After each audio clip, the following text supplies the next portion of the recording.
বিসমিল্লাহির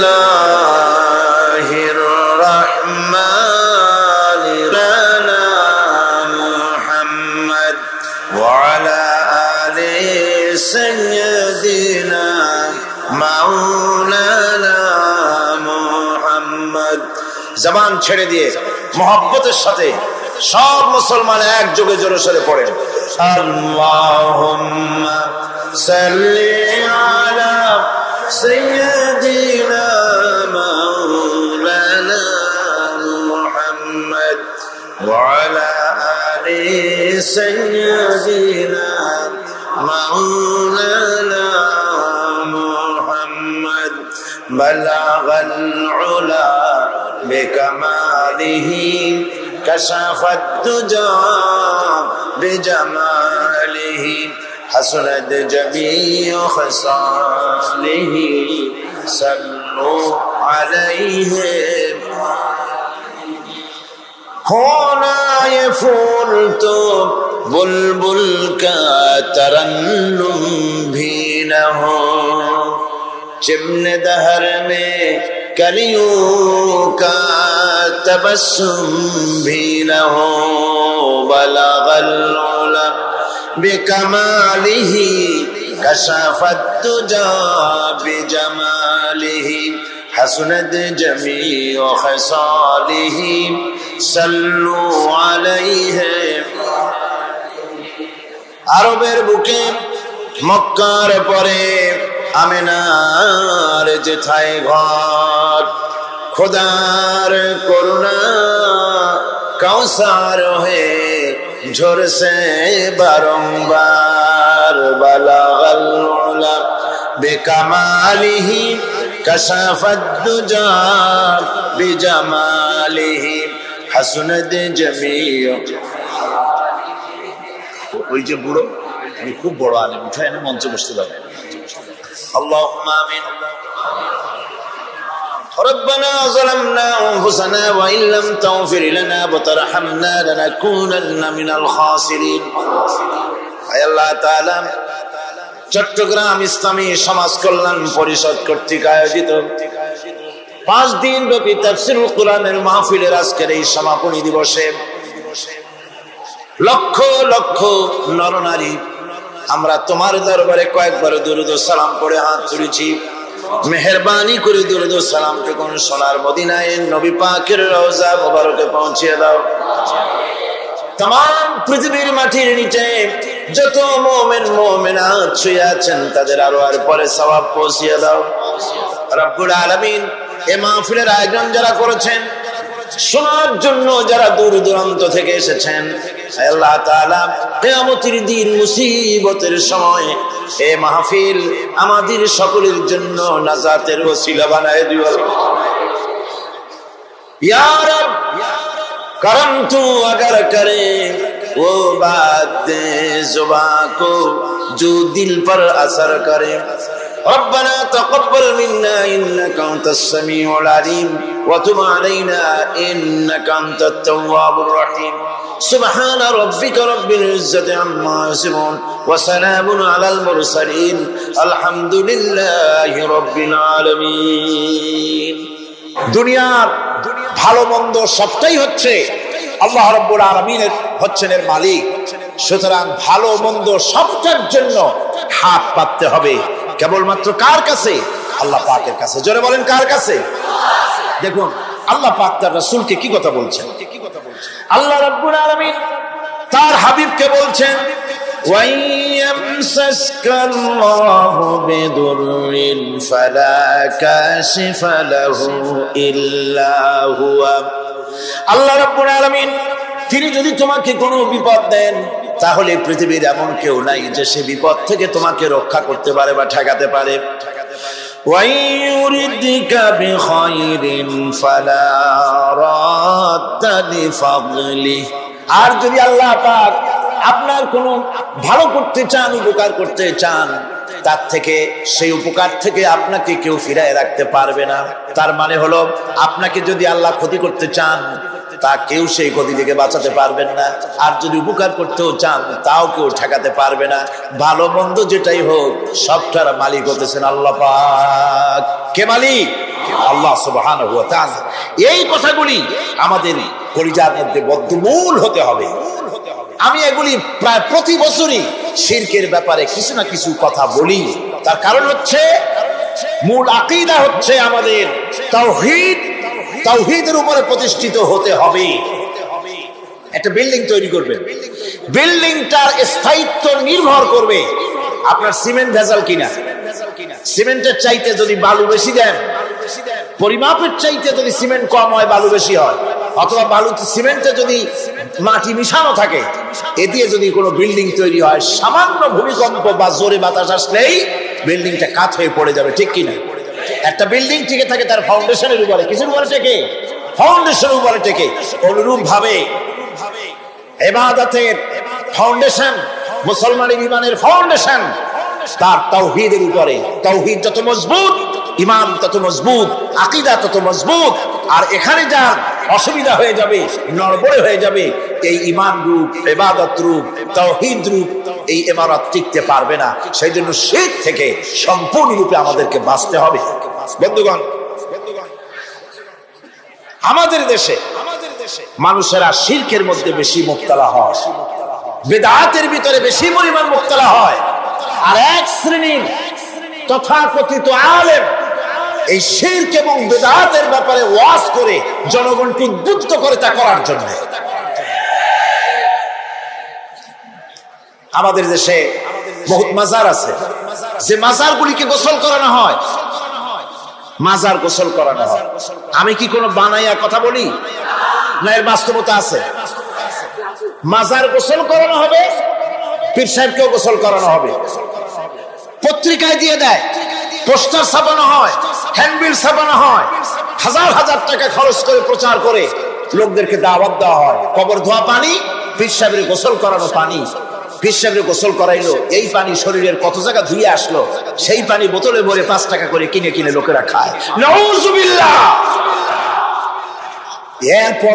এরপরেও ঈমানের দাবি কি করে করবে মুসলমান? দুর্ভাগ্য এই মুসলমানের। গোসল শরীফ, নরজ শরীফ, তারপরে খসরজে কি সানাসুর নাকি খসরজ শরীফ, কি নাম হাবিজাবি বানাইছে আল্লাহ জানে। এখানেই শেষ নয়। হযরতে বড় পীর আব্দুল কাদের জিলানী রাহমাতুল্লাহ আলাইহি, আল্লাহর জবরদস্ত ওলি, সাইয়্যিদ, অত্যন্ত উঁচু মানের আলেম। তার সম্পর্কে এক শ্রেণীর আলেম নামধারী লোকেরা তাকে আল্লাহর কাছে পৌঁছায় দিয়েছে, আল্লাহর সমকক্ষ করে দিয়েছে। তাকে দস্তগীর বলা হচ্ছে। কিসের দস্তগীর? তো বলে যে মেরাজের রাত্রে রাসূল করিম সাল্লাল্লাহু আলাইহি ওয়াসাল্লাম নাকি কোন জায়গায় আছাড় খাইছিলেন, আর উনি গিয়া তার হাত ধরেছেন, এই জন্য বলা হচ্ছে দস্তগীর। তিনি তার হাত ধরে তাকে ঠিক করে দিয়েছেন। আবার আরশে তিনি উঠতে পারছিলেন না, সেই জন্য পীর সাহেবের কাঁধের উপরে পা রেখে হুজুর সাল্লাল্লাহু আলাইহি ওয়াসাল্লাম আরশে উঠছে। আল্লাহর সিঁড়ির এত অভাব হয়েছে, এই দুনিয়া থেকে নিতে পারলেন। মহাশূন্য পাড়ি দিয়ে, ল অফ গ্রাভিটেশন পাড়ি দিয়ে আরশে আজিম পর্যন্ত, সিদরাতুল মুনতাহা পর্যন্ত নিলেন। আর ওইখানে বড় পীর সাহেবকে লাগলো তার কাঁধের উপরে পা দিয়ে তিনি উঠবেন। এর চাইতে বিদআত, এর চাইতে বাজে কথা মুসলমানদের জন্য আর কি হতে পারে? দুর্ভাগ্য এই জাতির, এই সব আলেম নামের কলঙ্ক, যারা নাকি বড় পীর সাহেবের নামে ওয়াজ করে করে বলেন, তার নামে দরুদ বানাইছে, তার নামে বলে ইয়া আব্দুল কাদের জিলানী শাইয়ান লিল্লাহ, জোরে কোন নাউযুবিল্লাহ। বলা হয় হে বড় পীর সাহেব, আপনি আল্লাহর রাস্তা আমাদের কিছু দেন। আরে মিয়া সাহেব, আব্দুল কাদের জিলানী রহমাতুল্লাহ আলাইহি যা পেয়েছেন আল্লাহর কাছ থেকে পেয়েছেন, তার দেওয়ার কিচ্ছু নাই। যা দিবেন আপনাকে আমাকে আল্লাহ পাক দিবেন। ইয়া গাউসু আগিসনি বলা জায়েজ নাই। ইয়া গাউসু আগিসনি বলতে হবে আল্লাহ পাক। গাউস কে? আল্লাহ পাক, তাকে বলতে হবে ইয়া গাউসু আগিসনি, আয় আল্লাহ পাক তুমি আমাকে সাহায্য করো। সাহায্য করতে পারেন আল্লাহ পাক। বড় পীর সাহেবকে ইয়া গাউসু আগিসনি বলা যাবে না। গাউসুল আযম, এই ডিগ্রি, এই খেতাব বিদআত পন্থীদের বানানো খেতাব। গাউসুল আযম কোন মানুষ হতে পারে না, পারে না, পারে না। গাউসে আজম, গাউসে আজম শুধুমাত্র আল্লাহ রাব্বুল আলামিন। গাউসে আজম কে? আল্লাহ রাব্বুল আলামিন, যিনি মানুষের ফরিয়াদ শোনেন, যিনি মানুষের ফরিয়াদ শোনেন, তিনি হচ্ছেন আল্লাহ পাক। বড় পীর সাহেবকে আমরা শ্রদ্ধা করি, কিন্তু সেই শ্রদ্ধার অর্থ এই নয় যে নবীদের চাইতে তিনি বড়, তিনি রাসূলের চাইতে বড়, তার নামে দরুদ শরীফ বানাইতে হবে। জায়েজ নাই। আশা করি এসব কথা আপনাদের মনে থাকবে। কি সব কথা, কি সব কথা তার জীবনী বানাইছে। তার মধ্যে লিখেছেন বড় পীর সাহেবের মা যখন, বড় পীর সাহেব মায়ের পেটে ছিলেন, তখন এক ফকির তার বাড়িতে আসছে। ফকিরকে তিনি ভিক্ষা দিতে বেরিয়েছেন মা। ওই সময় ভিক্ষুক বড় পীর সাহেবের মায়ের উপরে হাত দিতে গিয়েছিল। তখন পীর সাহেব মায়ের পেটের থেকে বাঘের মতো বেরিয়ে সেই ফকিরকে ঘাড় মটকায় দিল। বাজে কথা। কোন ফকির বড় পীর সাহেবের মায়ের গায়ে হাত দেয় নাই, বাজে কথা। তারপরে তিনি মরা মানুষ জিন্দা করেছেন, খড়ম পাঠাইয়া কারে পিটাইছে, বদনা মারছে, আর এক বাড়ি যাইয়া সেই বদনা দিয়ে পিটাইয়া মাথা ফাটাই দিছে, বাজে কথা। মরা মানুষ জিন্দা করেছেন। সুতরাং এই সমস্ত বাজে কথা কান দেওয়ার কোনো কারণ নাই। ওলিউল্লাহদের কেরামত হক, সন্দেহ নাই, কিন্তু সেই কেরামত মুজিজাকে পার হতে পারবে না। কোন মুজিজা আল্লাহর কুদরতকে পার করতে পারবে না। সেই জন্য আমি কথাটা ক্লিয়ার করে দিতে চাই, নফল সুন্নতের উপরে যেতে পারবে না, সুন্নত ওয়াজিবের উপরে যেতে পারবে না, ওয়াজিব ফরজের উপরে যেতে পারবে না, ঠিক কিনা? আলেম ওলামা এর মর্যাদা, পীর আলেম ওলামাদের মর্যাদা হচ্ছে তাদের মর্যাদায় তারা আছেন। এদের মর্যাদা যত বড় পীর হোক, যত বড় আলেম হোক, সাহাবীদের সমকক্ষ হতে পারবে না, পারবে না, পারবে না।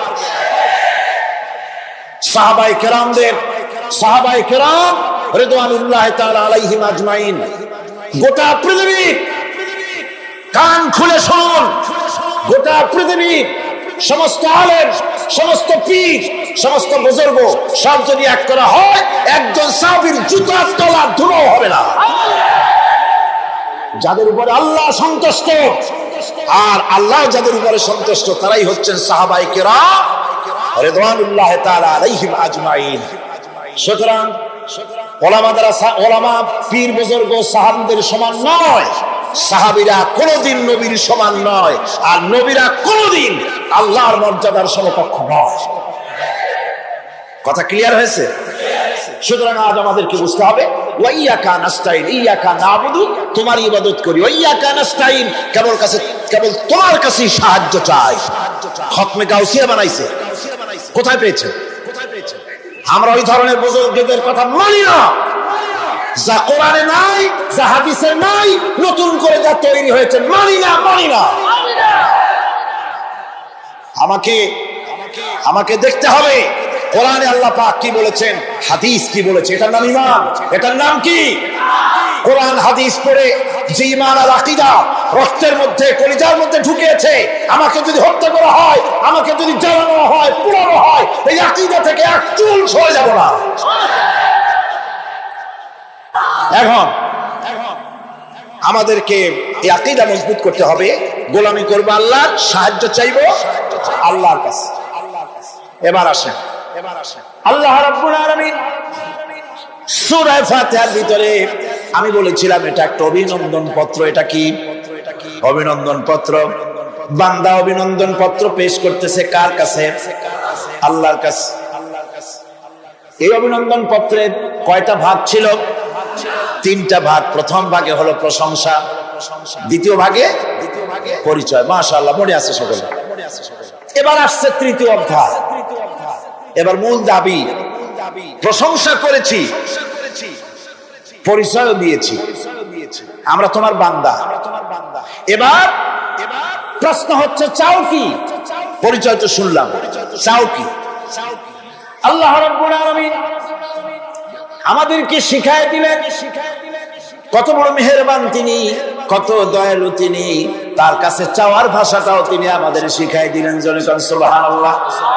রব্বুল আলামিন আমাদের শিখালেন এভাবে চাও, ইহদিনাস সিরাতাল মুস্তাকিম সিরাতাল্লাযীনা আন'আমতা আলাইহিম গায়রিল মাগদুবি আলাইহিম ওয়ালাদ-দাল্লিন।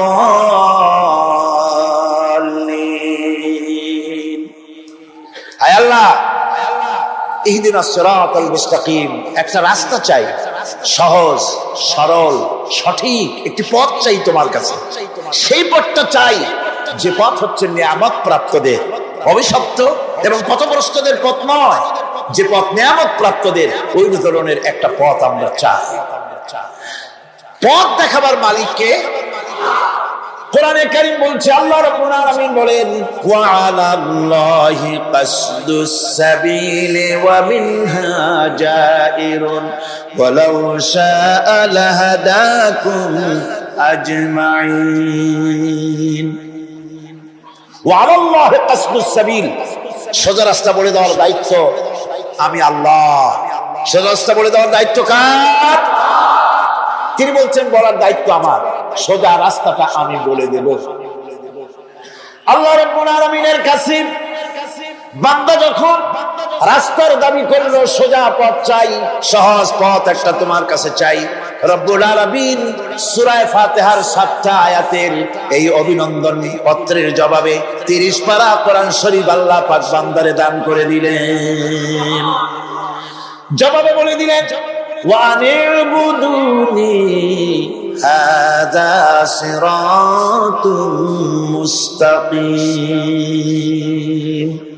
সোজা রাস্তাটা হলো আমার আনুগত্য, আমার গোলামি, আমার দাসত্ব, এটাই হলো সোজা রাস্তা। এই সোজা রাস্তাটা আমি বলবো। রাস্তা তো অনেক হতে পারে, কিন্তু সোজা রাস্তা বলে দেওয়ার দায়িত্ব কার? আল্লাহ পাক। দেখেন, এই যে বিশাল মাহফিল, এই মাহফিলে যত লোক আসছে, সব লোক কি একমতে, এক চিন্তা, এক আদর্শে? না। এই কয়েক লক্ষ জনতার ভেতরে হাজারো মতের লোক আছে, হাজারো চিন্তার লোক আছে, হাজারো আদর্শের লোক আছে। সব আদর্শ, সব চিন্তা, সব কি ঠিক? সবটাই কি নির্ভুল? না, সঠিক নির্ভুল একটা। কয়টা হয়? একটাই হয় মাত্র। এই জন্য আমি দৃষ্টান্ত দিতে গিয়ে বলি, অঙ্ক পরীক্ষা যেদিন হয়, ছেলেরা অঙ্ক পরীক্ষা যেদিন দেয়, সে অঙ্ক পরীক্ষা দিতে গিয়ে অঙ্ক যারা ভুল করে তাদের ফলাফল কয় রকম হয় বলেন? হ্যাঁ, অনেক রকম হয়। আর যাদের অঙ্ক যাদের ঠিক হয়, তাদের ফলাফল কয় রকম? একরকম। তার অর্থ কি? তার অর্থ হলো ভুলের পথ অনেক, আর হকের পথ, বাতিলের পথ অনেক, ভুলের পথ অনেক, সঠিক এবং হক যেটা তার পথ হচ্ছে মাত্র একটা। এই জন্য আল্লাহ রাব্বুল আলামিন তিনি সোজা রাস্তা বলে দেওয়ার দায়িত্বটা নিয়েছেন।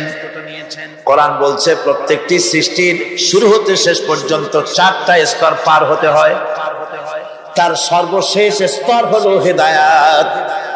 4টি স্তর পার হওয়ার সর্বশেষ স্তর হচ্ছে হেদায়েত। আল্লাযী খালাকা ফাসাওয়া ওয়াল্লাযী কদ্দারা ফাহাদা। তিনি সকল বস্তুকে সৃষ্টি করেন এবং তারপর তার পরিমাপ, তার কর্মপথ, তার হেদায়েত তিনি দিয়ে দেন। তার মানে হচ্ছে তিনি সৃষ্টি করেন, সামঞ্জস্য রাখেন, পরিমাপটা ঠিক করেন এবং পথের নির্দেশ দেন। সৃষ্টি করেই ছেড়ে দেন না, তার হেদায়েত দিয়ে দেন। তার পরিমাপটা ঠিক করেন, সামঞ্জস্য করেন। কিরকম? দেখুন, আপনি যখন দাঁড়ান তখন আপনার পায়ের উপরে হাঁটু থেকে হাঁটুর নিচের যে অংশটা পা পর্যন্ত, ওইটারে কি কয়? পা, নলা। এই তো ঠিক বলছেন, নলা। আপনারা আমাকে সাহায্য করবেন যেখানে আমি আটকে যাই। নলা, এই নলাটা পায়ের সেন্টারে যদি রাখা হতো, বোঝেন ভালো করে, পায়ের সেন্টারে এই জায়গাটা, এটা ধরুন পা, এই জায়গাটায় যদি হতো পায়ের নলাটা, হয় সিধে পড়তেন, না হয় ফুটো পড়তেন। আল্লাহ পাক বলছেন শুধু সৃষ্টি করি না, সামঞ্জস্য এবং পরিমাপ ঠিক করি। মাপ মতো পাটা সামনে গোড়ালির কাছে নলাটা বসায় দেওয়া হয়েছে, যাতে আপনি চিত না হন, ভুটো হয়ে না পড়েন। সুবহানাল্লাহ কইতে ইচ্ছে করে না? এই নলাটা যদি আঙ্গুলের দিকে আসতো, আর পাটা যদি পিছনের দিকে বেশি অংশ থাকতো, যতই সামনে হাঁটতেন ততই পিছনে চলে যেতেন। ভূত নাকি, ভূতের পা থাকে নাকি পিছনের দিকে, বলে লোকেরা, আমি দেখি দেখিনি। ভূত নাকি সামনে আগাতে গেলে পিছনে চলে যায়। এ পায়ের সামঞ্জস্যটা, অনেক কথা বলবো না, দুই একটা দৃষ্টান্ত দেবো, তাতেই বুঝে ফেলবেন।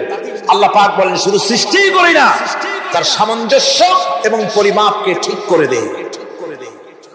মুরগির বাচ্চা ডিমের থেকে বেরোয়, তারে যদি ওর মায়ের শুদ্ধ যদি আপনি ভাড়া দেন, পানির মধ্যে ডুবে মরে যাবে। আর ওর মার চিৎকারের চোটে সারা গ্রামের মানুষ এক জায়গায় হবে। আর হাঁসের ডিম থেকে বাচ্চা বেরোলে সেই বাচ্চা ওর মা বাবা দুজন কি ভাড়া দেন পানির মধ্যে, সাঁতরাই উঠে আসবে, ঠিক কিনা? কে শিখালো সাঁতার? কে শিখালো? শুধু সৃষ্টিই করেন না, আল্লাহ পাক সৃষ্টি করেন, সামঞ্জস্য এবং পরিমাপকে ঠিক করেন এবং তাকে পথের নির্দেশ দেন। এটা হলো সর্বশেষ, সৃষ্টি করে ছেড়ে দেন। যেমন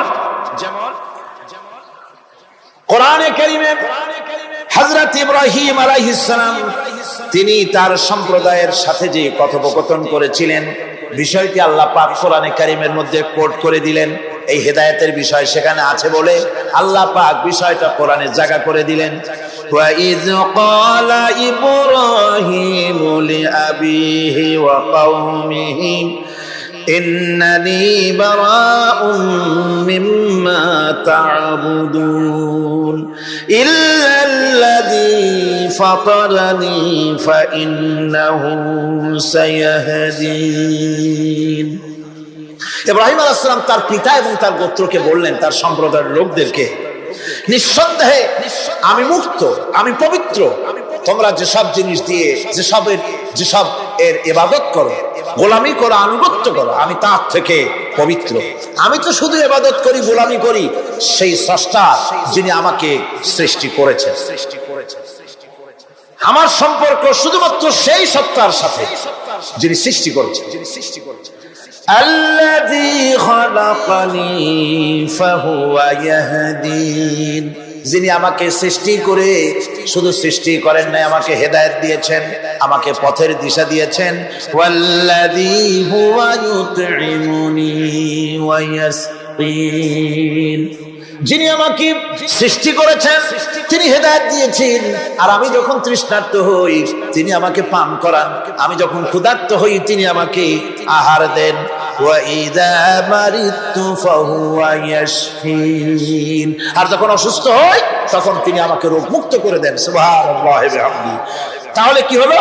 অর্থাৎ যে প্রতিপালক, তার প্রতিপালন পদ্ধতি আমার সকল প্রয়োজন মিটান, যিনি আমাকে পান করান, আহার করান, অসুস্থ হলে যিনি আমাকে সুস্থ করেন। হেদায়েতের কামটা তিনি আরেকজনের জন্য রাখেন নাই, তিনি আমার হেদায়েতের ব্যবস্থাও করেছেন। ভাইরা আমার, আল্লাহ রাব্বুল আলামিন শুধু সৃষ্টি করেন নাই, সৃষ্টি করে হেদায়েত দিয়েছেন, মানুষকে হেদায়েতের রাস্তা বলে দিয়েছেন। সঠিক পথ কোনটি সেই পথের কথাও তিনি পরিষ্কার করে বলে দিয়েছেন। এই জন্য আল্লাহ পাক বলেন, কোরআন মাজিদ হেদায়েতকে বিরাট দান বলে ঘোষণা করেছে। মানুষের জন্য যে হেদায়েত আল্লাহ দিয়েছেন তার সবচাইতে বড় দান, জোরে কোন সুবহানাল্লাহ। ইন্না খালাকনাল ইনসানা মিন নুতফাতিন আমশাদিন নাবতালিহি ফাজআলনাহু সামিআন বাসীরা। আমি মানুষের মিলিত শুক্রর দ্বারা, নুতফা দিয়ে আমি মানুষ সৃষ্টি করেছি এবং তাকে একে একে বিভিন্ন স্তর পার করাইছি। তাকে শ্রবণ শক্তি দিয়েছি, তাকে দর্শন শক্তি দিয়েছি। ইন্না হাদাইনাহুস সাবিলা ইম্মা শাকিরান ওয়া ইম্মা কাফুরা। নিশ্চয়ই আমি তাদেরকে তাদের কর্মপন্থা প্রদান করেছি, আমি তাদেরকে হেদায়েত দিয়েছি, চলার পথের দিশা দিয়েছি। এখন ইচ্ছে করলে সে কৃতজ্ঞ হতে পারে, ইচ্ছে করলে অকৃতজ্ঞতার পথ অবলম্বন করতে পারে। আমি তাকে হেদায়েত দিয়ে দিয়েছি, পথ দেখিয়ে দিয়েছি। ডান এবং বাম দুটি রাস্তা আল্লাহ পাক দেখিয়ে দিয়েছেন। আসহাবুল ইয়ামিন, আসহাবুশ শিমাল, একটা ডানপন্থী আর একটা বামপন্থী। আমাদের দেশে কিছু লোক আছে নাম মুসলমান, কিন্তু বলে যে আমরা বামপন্থী আন্দোলন করব। অথচ সমস্ত ডানপন্থীদের জায়গা হবে জান্নাতে যদি জান্নাতের আমল করতে পারে। ডানপন্থীদের নেতা হচ্ছেন দুনিয়ার সমস্ত পয়গম্বরেরা, আর বামপন্থীদের নেতা হলো শয়তান। বামপন্থীদের নিয়ে শয়তান যাবে কিয়ামতে জাহান্নামে। আল্লাহ পাক রাস্তা বলে দিয়েছে। আল্লাহ রাব্বুল আলামিন বলেন, আলাম নাজআল লাহু আইনাইনি ওয়া লিসানান ওয়া শাফাতাইন ওয়া হাদাইনাহুন নাজদাইন। আমি কি তোমাদের দুটি চক্ষু দেই নাই, দেখার জন্য দুটো চোখ দেই নাই? আমি কি তোমাদেরকে কথা বলার জন্য দুটো ঠোঁট দেই নাই? এরপরে আমি কি তোমাদেরকে ভালো মন্দ বোঝার জন্য আমি কি হেদায়েত দেইনি? ভালো মন্দ সবটা বোঝার জন্য আমি তোমাদেরকে হেদায়েত দিয়েছি। সুতরাং এই হেদায়েতের রাস্তা ছেড়ে দিয়ে তোমরা নিজেদেরকে গুমরাহির মধ্যে ডুবিয়ে দিও না। আমার দেওয়া হেদায়েতের রাস্তায় নিজেদেরকে পরিচালিত করার জন্য প্রচেষ্টা করো। আল্লাহ পাক বলেন, والذين جاهدوا فينا لنهدينهم سبلنا وإن الله لمع المحسنين। যারা আমাকে পাওয়ার জন্য সাধনা করেছে তাদের পথ প্রদর্শন করা আমার জন্য অবশ্য কর্তব্য। অন্য জায়গায় আল্লাহ পাক বলেছেন, ওমান ইয়াত্তাকিল্লাহা ইয়াজআল লাহু মাখরাজা। যে ব্যক্তি আমাকে ভয় করে চলে, আমার প্রতি আশা করে, ভরসা করে, তার জন্য আমি রাস্তা তৈরি করে দিই। সুবহানাল্লাহ। সুতরাং হেদায়েত আল্লাহ পাক দিয়েছে, এমন নয় যে তিনি রাস্তা তৈরি করেন নাই। কোরআন খোদাই হেদায়েতের নাম দিয়েছে হুদা। খোদাই হেদায়েতের নাম কি? হুদা। এই কোরআনের এক নাম হচ্ছে, এই কোরআনের এক নাম কি?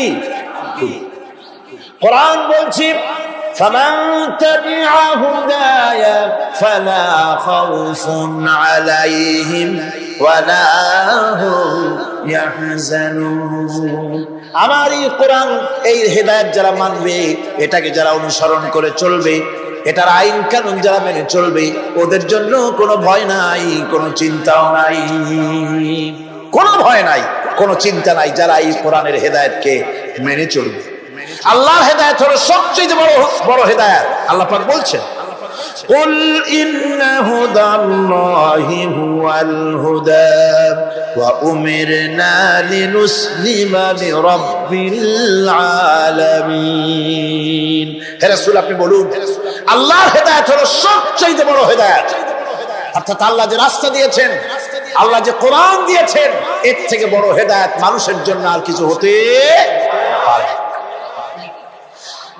আল্লাহ পাক বলেন, ওয়ালান তারদা আনকাল ইয়াহুদু ওয়ালান নাসারা হাত্তা তাত্তাবিআ মিল্লাতাহুম কুল ইন্না হুদাল্লাহি হুয়াল হুদা। স্মরণ রাখুন হে নবী, ইহুদিরা, খ্রিস্টানেরা কিছুতেই আপনার প্রতি খুশি হবে না যতক্ষণ পর্যন্ত আপনি ইহুদি হবেন অথবা খ্রিস্টান হবেন। ওরা কোনোদিন মুসলমানদের উপরে রাজি হবে না, খুশি হবে না। মনে রাখতে হবে, একমাত্র সঠিক পথ ইহুদিদের পথ সঠিক নয়, নাসারাদের পথ সঠিক নয়। আসল পথ হলো আল্লাহ পাকের পথ। কার পথ আসল? আসল রাস্তা, আসল পথটি আল্লাহ পাক কোরআনে কারীমের মধ্যে বিশদভাবে বলে দিয়েছেন। এবং ইহদিনাস সিরাতাল মুস্তাকিমের ব্যাপারে আল্লাহ পাক কোরআনে সাফ করে বলে দিয়েছেন যে আমি এর বিনিময় তোমাদেরকে কোরআন দিলাম। বস্তুত ইহদিনাস সিরাতাল মুস্তাকিম এর জবাব হলো ওয়া ইন্নাল্লাহা রাব্বি ওয়া রাব্বুকুম ফা'বুদুহু হাযা সিরাতুম মুস্তাকিম। নিঃসন্দেহে আল্লাহ তোমাদের এবং আমাদের রব, আর সুতরাং তারই উপাসনা করতে হবে। এটাই দ্বীনের সরল পথ, আর এটা কোনো নতুন পথ নয়। আল্লাহ যে পথটা দিয়েছেন রাসূল করিম সাল্লাল্লাহু আলাইহি ওয়াসাল্লামের মাধ্যমে, সেটা কি কোনো নতুন পথ? না। কোরআন বলছে এটা নতুন পথ নয়।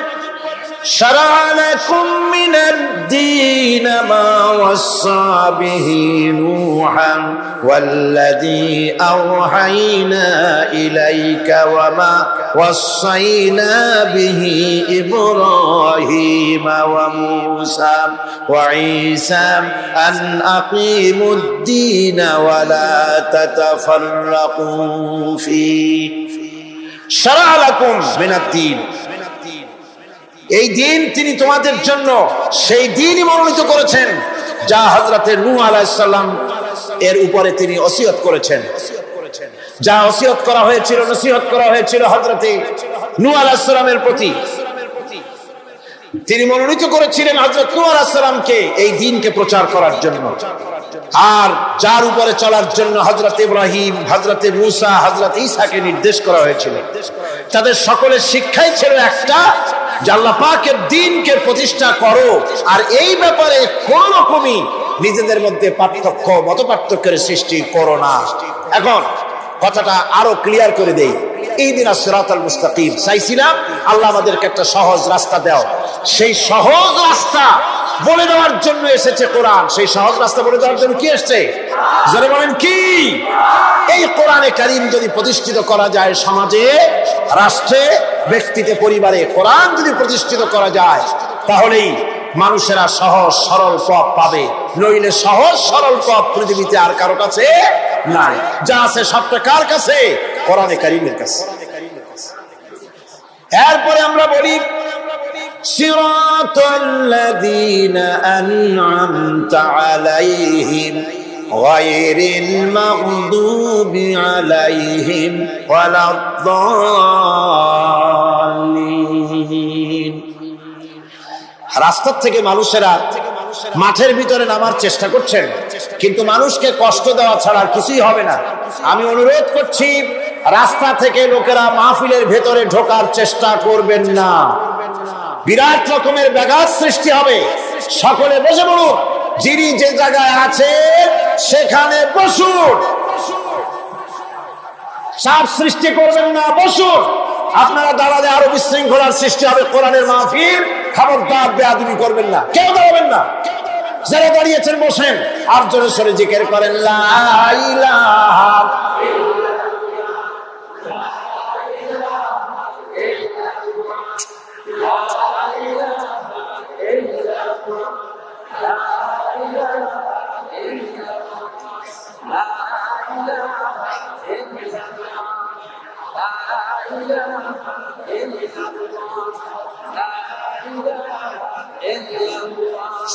লা ইলাহা ইল্লাল্লাহ। জোরে বলেন লা ইলাহা,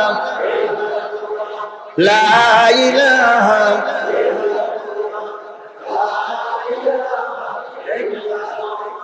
লা ইলাহা ইল্লাল্লাহু মুহাম্মাদুর রাসূলুল্লাহ। আল্লাহ আল্লাহ আল্লাহ আল্লাহ আল্লাহ আল্লাহ আল্লাহ আল্লাহ। আরো জোরে করেন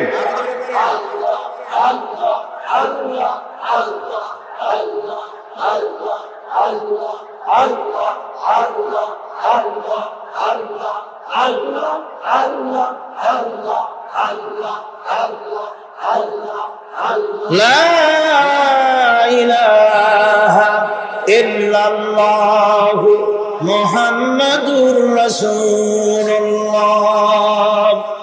বন্ধুগণ, এত বড় বিশাল মাহফিল, পুলিশ, আর্মি কেউ এটাকে কন্ট্রোল করতে পারবে না। এটাকে কন্ট্রোল করার দায়িত্ব আল্লাহ পাকের। কার দায়িত্ব? আল্লাহর কাছে সাহায্য চাই। আল্লাহ পাক কোরআনের মাহফিল, কোরআন শোনার জন্য মানুষের কাছে সহজ করে দাও। জোরে কোন আমিন।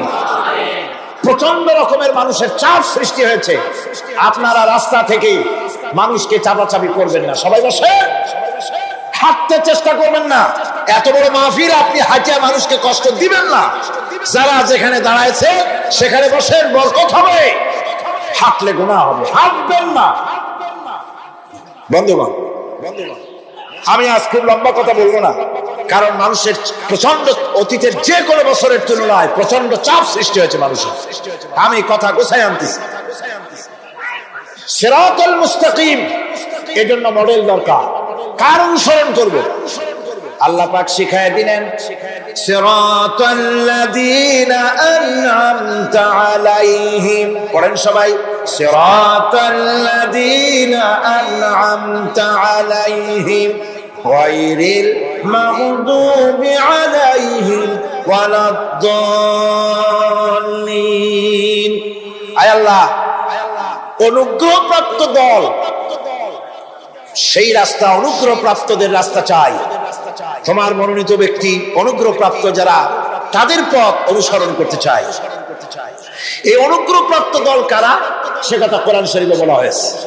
আল্লাহ রাব্বুল আলামিন বলেন, وَمَن يُطِعِ اللَّهَ وَالرَّسُولَ فَأُولَئِكَ مَعَ الَّذِينَ أَنْعَمَ اللَّهُ عَلَيْهِمْ مِنَ النَّبِيِّينَ وَالصِّدِّيقِينَ وَالشُّهَدَاءِ وَالصَّالِحِينَ وَحَسُنَ أُولَئِكَ رَفِيقًا।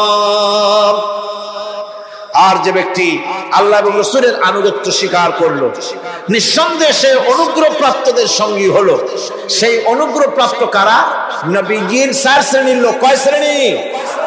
বলেন সবাই, কয় শ্রেণী?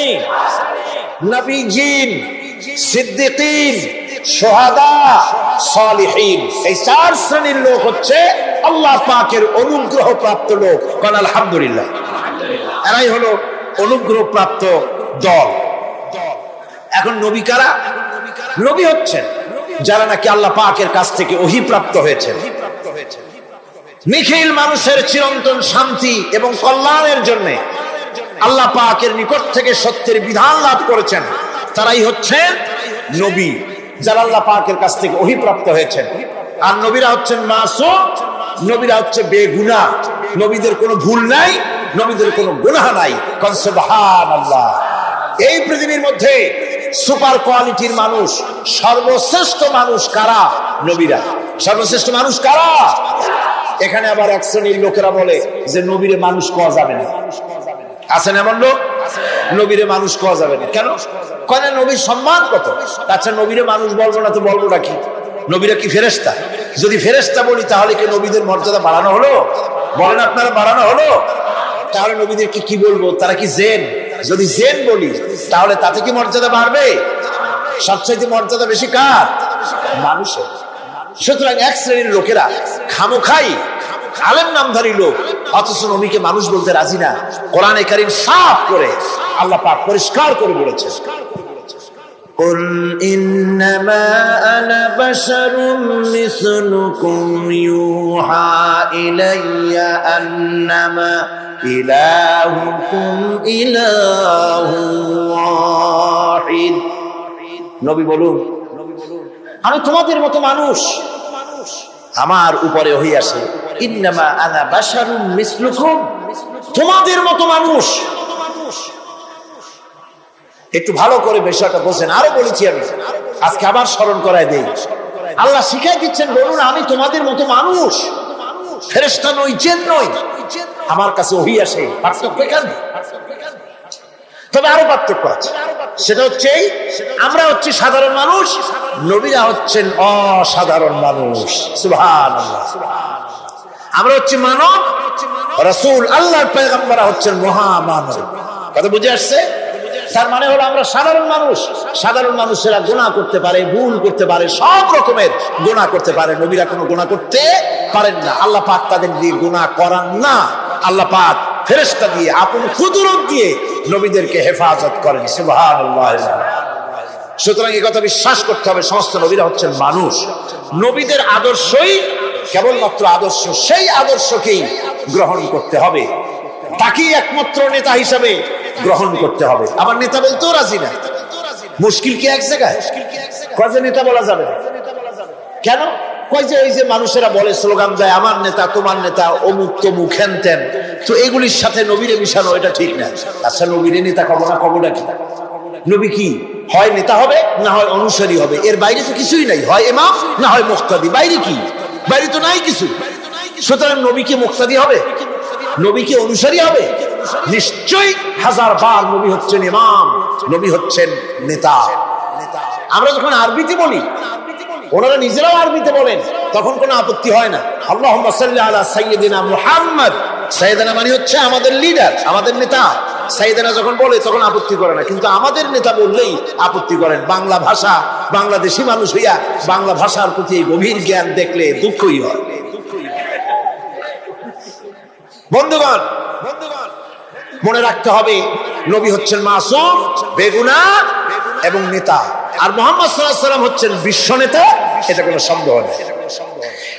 এই নবীর অনুসরণ করতে হবে। সিদ্দিকিন হচ্ছে সত্যকে যারা উদার, উন্মুক্ত, অকুণ্ঠ চিত্তে, দ্বিধাহীন ভাবে যারা গ্রহণ করেছে, এর বিপরীত যারা করেই নাই, তারাই হচ্ছেন সিদ্দিকিন। হযরতে, যেমন একটা দৃষ্টান্ত, হযরতে আবু বকর সিদ্দিক রাদিয়াল্লাহু তাআলা আনহু, মেরাজ থেকে হুজুর ফিরে এসেছেন সকালবেলা, ফজরের নামাজ পড়ে বসেছেন কাবা শরীফে, তিনি বসে আছেন। তো তখন আবু জাহেল এসে বলছে, মুহাম্মদ সাল্লাল্লাহু আলাইহি ওয়াসাল্লাম, প্রত্যেক দিনই তো নতুন নতুন কথা কও, আজকে কোনো নতুন কথা আছে? হুজুর বলেন, হ্যাঁ নতুন কথা আছে। কি? বলে, এই তো শেষ রাত্রে জিবরাইল আসছিল, আমারে নিয়ে গেল বাইতুল মুকাদ্দাসে, জেরুজালেমে গিয়ে নামাজ পড়লাম, ওইখান থেকে মহাকাশ পাড়ি দিলাম, 7 আকাশ পাড়ি দিলাম, সিদরাতুল মুনতাহা গেলাম, আরশে আজিম ভ্রমণ করলাম, আল্লাহর সাথে কথা কইলাম, জান্নাত জাহান্নাম দেখলাম, তারপরে আবার এই আয়েশা নামাজ পড়িয়া তোমাদের সাথে কথা বলতেছি।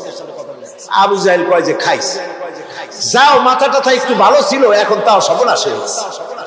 কয়, মুহাম্মদ সাল্লাল্লাহু আলাইহি ওয়াসাল্লাম, তুমি যা বললা এই কথাটা আমি কি হুবহু মানুষের কাছে বলবো? হুজুর বলছেন, অবশ্যই বলো গিয়ে। আবু জাহেল চিন্তা করলো, দিস ইজ দ্য মোমেন্ট, এটাই হলো আসল সুযোগ পেয়ে গেছে মানুষকে বিভ্রান্ত করার জন্য। সবার আগে ছুটে চললো হযরত আবু বকর রাদিয়াল্লাহু তাআলা আনহুর বাড়িতে, যে বলছেন, আবু বকর শুনেছো? বলে, কি? মুহাম্মদ সাল্লাল্লাহু আলাইহি ওয়াসাল্লাম এই রকমের কথা বললো, বিছানার মাথাটা যাও ভালো ছিল, শেষ। হুজুর বলছেন, আবু জাহেল, আমার রাসূল কি এরকম বলেছেন? আবু জাহেল বলছে, আমার নিজ কানে শুনে আসলাম, এখনো তিনি সেখানে বসা। হযরত আবু বকর বলেন, আবু জাহেল, আমার আল্লাহর নবী তিনি যদি এরকম কথা বলে থাকেন, তাহলে আমি কোনো সন্দেহ পোষণ করি না, অবশ্যই আল্লাহ রাব্বুল আলামিনের হাবিব যা বলেছেন তা সত্য। হযরত আবু বকর রাদিয়াল্লাহু তাআলা আনহু মসজিদে হারামে আসলেন, হুজুরকে জিজ্ঞেস করলেন, হুজুর, আবু জাহেল আমাকে এইসব কথা বললো, এগুলি কি ঠিক? হুজুর বললেন, হ্যাঁ। তিনি ঘটনা বয়ান করলেন। হযরত আবু বকর বললেন, হে রাসূল, আপনি যা বলেছেন সত্য বলেছেন, আপনার মেরাজ ঠিক হয়েছে, সঠিক হয়েছে, সন্দেহ নাই। হুজুর বলেন, আবু বকর, তুমি তো শুধু আবু বকর নও, তুমি সিদ্দিক। সত্যকে যারা অকুণ্ঠ চিত্তে, অকুণ্ঠ চিত্তে, দ্বিধাহীন ভাবে যারা সত্যের সামনে মাথা নত করেছে, গ্রহণ করে নিয়েছে, দ্বিমত পোষণ করে নাই, কোন রকমের দুষ্ট বুদ্ধির আশ্রয় গ্রহণ করেনি, উল্টা পাল্টা করেনি, এই সমস্ত মানুষেরই হলো সিদ্দিক। সিদ্দিক, আর এদের দলকেই সিদ্দিকিন বলা হয়। তাহলে নবীয়িন, সিদ্দিকিন, এনারা হচ্ছেন নেয়ামত।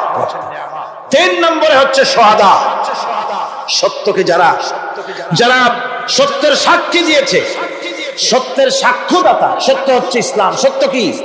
ইসলাম। সত্য হচ্ছে আল্লাহ, সত্য হচ্ছে নবী, সত্য হচ্ছে কোরআন, সত্য হচ্ছে হাদিস। এই মহাসত্যকে যারা স্বীকৃতি দিয়েছে, নিজেদের কথা দিয়ে, কাজ দিয়ে, ধন দিয়ে, সম্পদ দিয়ে, এমনকি নিজের জীবনটা এই রাস্তায় বিলিয়ে দিয়ে মহাসত্যের চিরস্থায়ী সাক্ষী দিয়ে দুনিয়া থেকে যারা বিদায় হলেন, ওনারা হচ্ছেন শহীদ। আজ রাস্তাঘাটে শহীদ হয়, যার তার নামের আগে শহীদ বসায় দেয়। শহীদ এত সোজা জিনিস নয়। আল্লাহর রাস্তায়, ধর্মের জন্য, ইসলামের জন্য, আল্লাহর জন্য, কোরআনের জন্য, রাসূলের জন্য যারা জীবন দেন, তারাই হচ্ছে শহীদ। এই শহীদদের মর্যাদা আল্লাহ রাব্বুল আলামিন এত বেশি মর্যাদা দান করেছেন। শহীদদের মর্যাদা আল্লাহ পাক দিয়েছেন, কিয়ামতের দিন শহীদ দিনই কোনো বিচার করা হবে না। আল্লাহ রাব্বুল আলামিন শহীদদেরকে বিনা বিচারে জান্নাত দিয়ে দিবেন। শহীদের বিশাল মর্যাদা, বিরাট মর্যাদা। এই শহীদ শাহাদাতের তামান্না প্রত্যেক মুসলমানের ভিতরে থাকতে হবে। হুজুর বলেছেন শহীদি মওতের যন্ত্রণা পিঁপড়ায় কাটার যন্ত্রণার চাইতে বেশি কিছু নয়। শাহাদাত হচ্ছে এপারে মওত আর ওপারে আল্লাহর সঙ্গে দেখা হয়ে যাবে। শহীদি মওত হচ্ছে আল্লাহর সঙ্গে দেখা করার একটা সেতু বন্ধন, একটি সেতু, একটি ব্রিজ, একটা পুল, একটা সাঁকো। এপারে দুনিয়া, ওপারে আল্লাহ পাকের সঙ্গে দেখা হবে। সুবহানাল্লাহ। ভাইরা, ইসলামের জন্য যারা জীবন দিলেন, যারা শাহাদাত বরণ করলেন, তারা জাতির সম্মানের পাত্র। সেই সম্মান, সেই মর্যাদা আল্লাহ রাব্বুল আলামিন শহীদদের প্রদান করেছেন। হযরত আব্দুল্লাহ জুলবাজাদাইন, যার কথা বুখারীতে লেখা হয়েছে। সুবহানাল্লাহ। যুবক মানুষ ইসলাম কবুল করেছেন। ইসলাম কবুল করতে গিয়ে বাড়ি ঘর জায়গা জমি কিছুই ছিল না। ছোট্ট অবস্থায় বাবা মারা গেছে, চাচার ঘরে লালিত পালিত হচ্ছিলেন।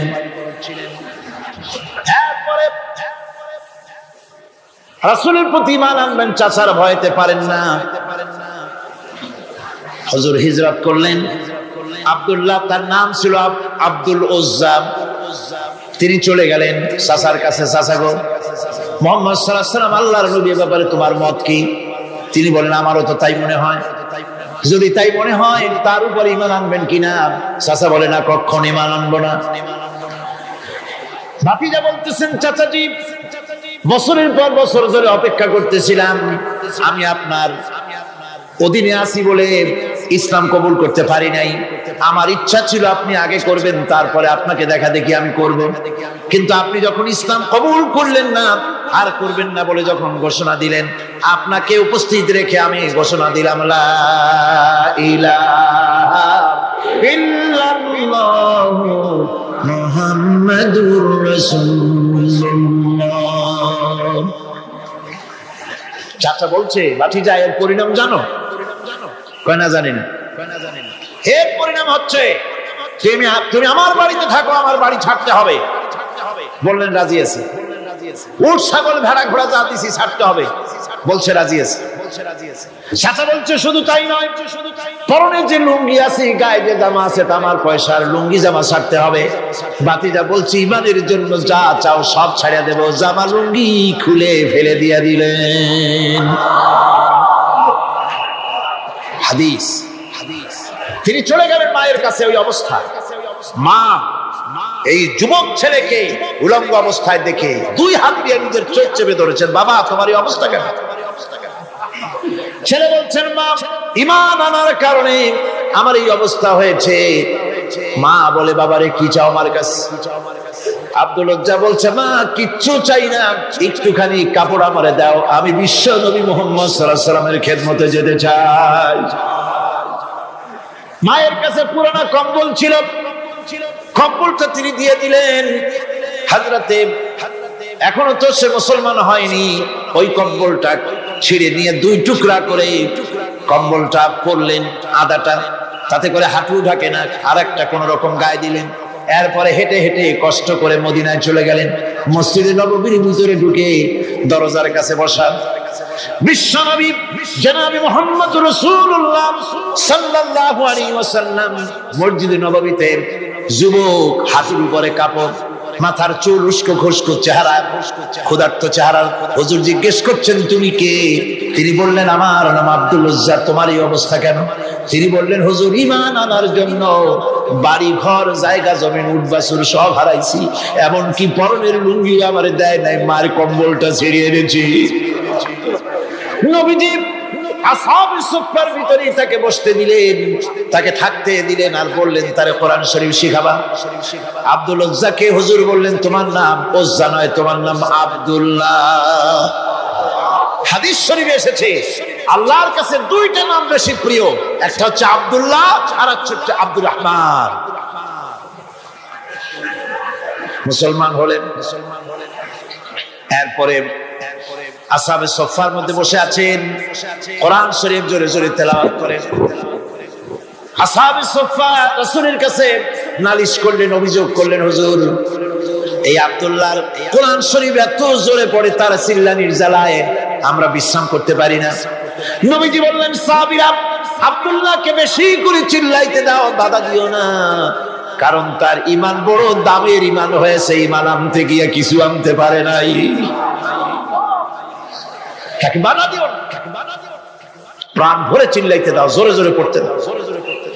ইতিমধ্যে তাবুকের যুদ্ধের রণদামালা বেজে উঠেছে। রোমান সৈন্যরা হুজুরের সঙ্গে যুদ্ধ করবে, জিহাদ করবে, ইসলামকে পরাজিত করার জন্য তারা আক্রমণের প্রস্তুতি নিল। নবীজি রোমানদের সঙ্গে লড়াই হবে বলে সাহাবায়ে কেরামদের কাছে সাহায্য চাইলেন, যার কাছে যা আছে অস্ত্রপাতি জমা করো, টাকা দাও, পয়সা দাও। সবাই মিলে দিতে লাগলেন।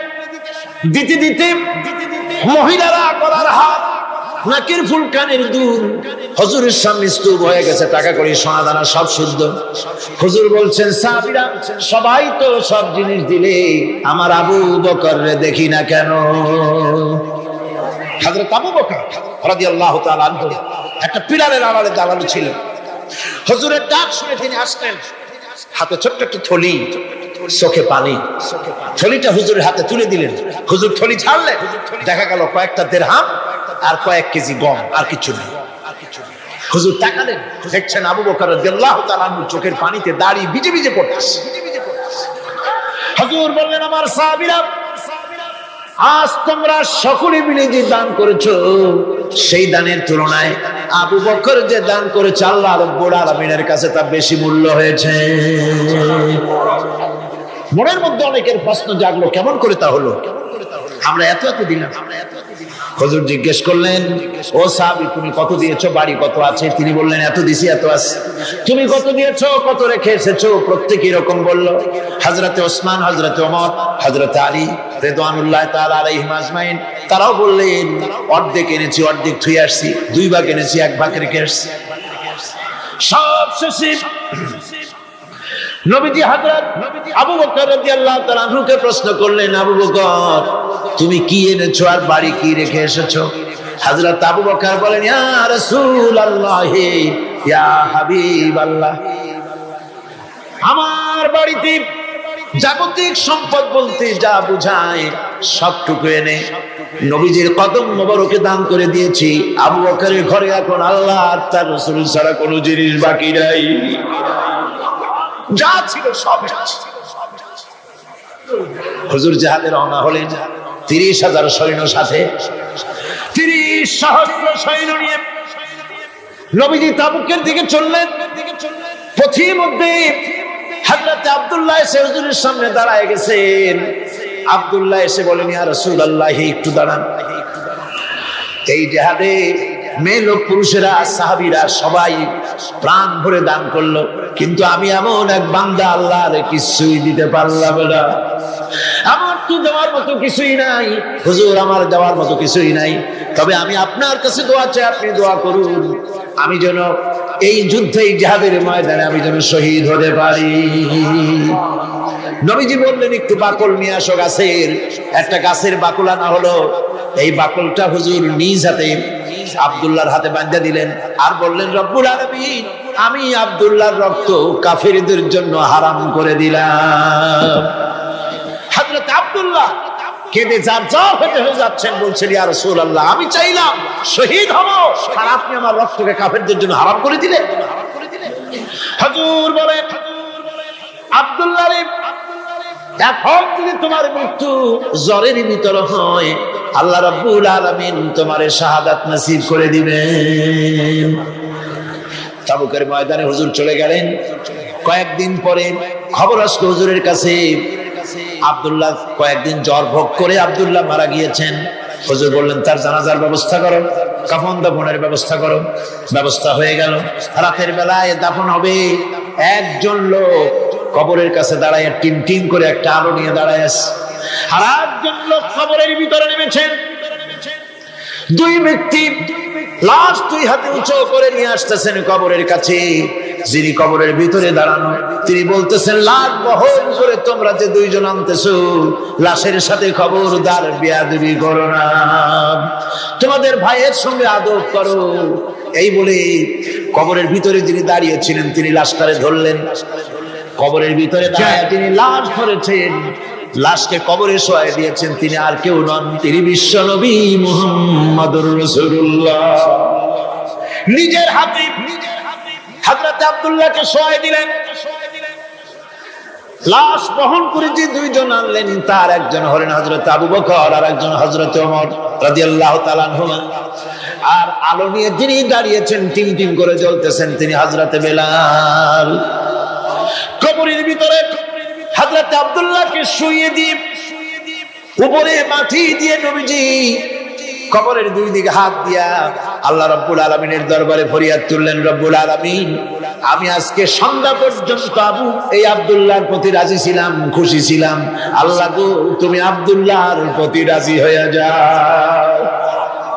হযরত ইবনে মাসউদ রাদিয়াল্লাহু তাআলা আনহু পাশে দাঁড়ানো ছিলেন, চিৎকার দিয়ে কেঁদে কেঁদে বললেন, আয় আল্লাহ তাআলা, এই কবরের ভিতরে আজকে আব্দুল্লাহ লাশটা না হইয়া যদি আমার লাশ হতো, আমার ভাগ্যটা খুলে যেত। শহীদের মর্যাদা আল্লাহ পাকের কাছে সব থেকে বেশি। এই শহীদের পথ, নিয়ামত প্রাপ্তদের পথ, যারা নিয়ামত পেয়েছে পৃথিবীতে, নবীজিন, সিদ্দিকিন, শুহাদা, এরাই হচ্ছেন নিয়ামত প্রাপ্ত। আল্লাহর রাস্তায় জীবন দেওয়ায় যে মজা, পৃথিবীতে আর কোনো কিছুতে সেই মজা নাই। হযরত ওমর রাদিয়াল্লাহু তাআলা আনহু দোয়া করতেন, আল্লাহুম্মা রযুকনি শাহাদাতান ফি সাবিলিক ওয়াজআল মাউতি ফি বালাদি রাসূলিক। আয় আল্লাহ, তুমি আমাকে শাহাদাতের মওত আমাকে দান করো। শাহাদাতের তামান্না প্রত্যেকটি মুসলমানের ভেতরে থাকতে হবে। শহীদ হওয়া যাবে ইসলামের জন্য। সময় হয়তো আসতে পারে, হয়তো এমন সময় আসতে পারে যখন কোরআনের মর্যাদাকে টিকিয়ে রাখার জন্য, সুন্নতে নববীকে টিকিয়ে রাখার জন্য জান দেওয়া লাগতে পারে। তখন কি আপনারা জীবন দিতে পারবেন?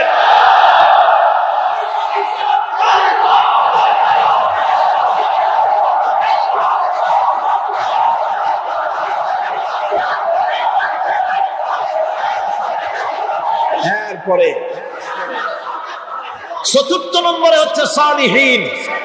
চতুর্থ নম্বরে কি? সালিহিন। সালিহিন হচ্ছে জীবনের প্রত্যেকটি ক্ষেত্রে যারা একনিষ্ঠভাবে আল্লাহর বিধান পালন করেছেন, যারা পুণ্যের সাথে সুদৃঢ় থেকেছেন, যারা অটল থেকে পুণ্যের সাথে হকের সাথে অটল থেকেছেন, কোন অবস্থাতেই ইসলামী আদর্শের বিরুদ্ধাচরণ করেনি, তারাই হচ্ছেন সালিহিন। ইসলামের আদর্শ ছাড়ে নাই, পরিত্যাগ করে নাই, জীবনের সবকিছুর বিনিময় এটাকে আঁকড়ে ধরে থেকেছেন, ইসলামী আদর্শের পরিপন্থী কিচ্ছু করেন নাই। এরা হচ্ছেন সালিহিন। কোন আলহামদুলিল্লাহ। আল্লাহর অনুগ্রহ প্রাপ্ত কয় শ্রেণী? 4 শ্রেণী। নবীজিন, সিদ্দিকিন, শুহাদা, সালিহিন। এই 4 শ্রেণীর লোকেরাই হচ্ছে নিয়ামত। আমরা বলেছি সিরাতাল্লাযীনা আন'আমতা আলাইহিম গায়রিল মাগদুবি আলাইহিম ওয়ালাদ-দাল্লিন। নিয়ামত প্রাপ্তদের পথ চাই, অনুগ্রহ প্রাপ্তদের পথ, আর অভিশপ্ত পথভ্রষ্টদের পথ আমরা চাই না, আমরা পরিহার করে চলবো। এটা একটু আদব। যারা অভিশপ্ত, যারা পথভ্রষ্ট, ওরা কারা? মাগদুব এবং দল্লিন। মাগদুব হচ্ছে অভিশপ্ত, দল্লিন হচ্ছে পথভ্রষ্ট। দুনিয়ার সমস্ত মুফাসসিরিন, মুহাদ্দিসিন সব একমত, মাগদুব হচ্ছে ইহুদিরা। মাগদুব কারা? বলেন না কারা? আর দল্লিন, অভিশপ্ত কারা? খ্রিস্টানেরা। বলেন কারা? একটুখানি জোরে সোরে দরুদ শরীফ পড়েন। সালাতুন ইয়া রাসূলুল্লাহ আলাইকুম, সালামুন ইয়া হাবিবাল্লাহ আলাইকুম। জোরে পড়েন।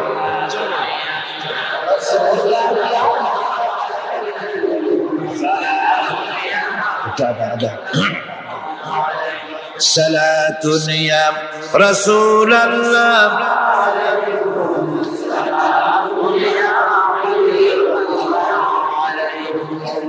ভাইরা, ইহুদিদের অভিশপ্ত হওয়ার কারণটা কি?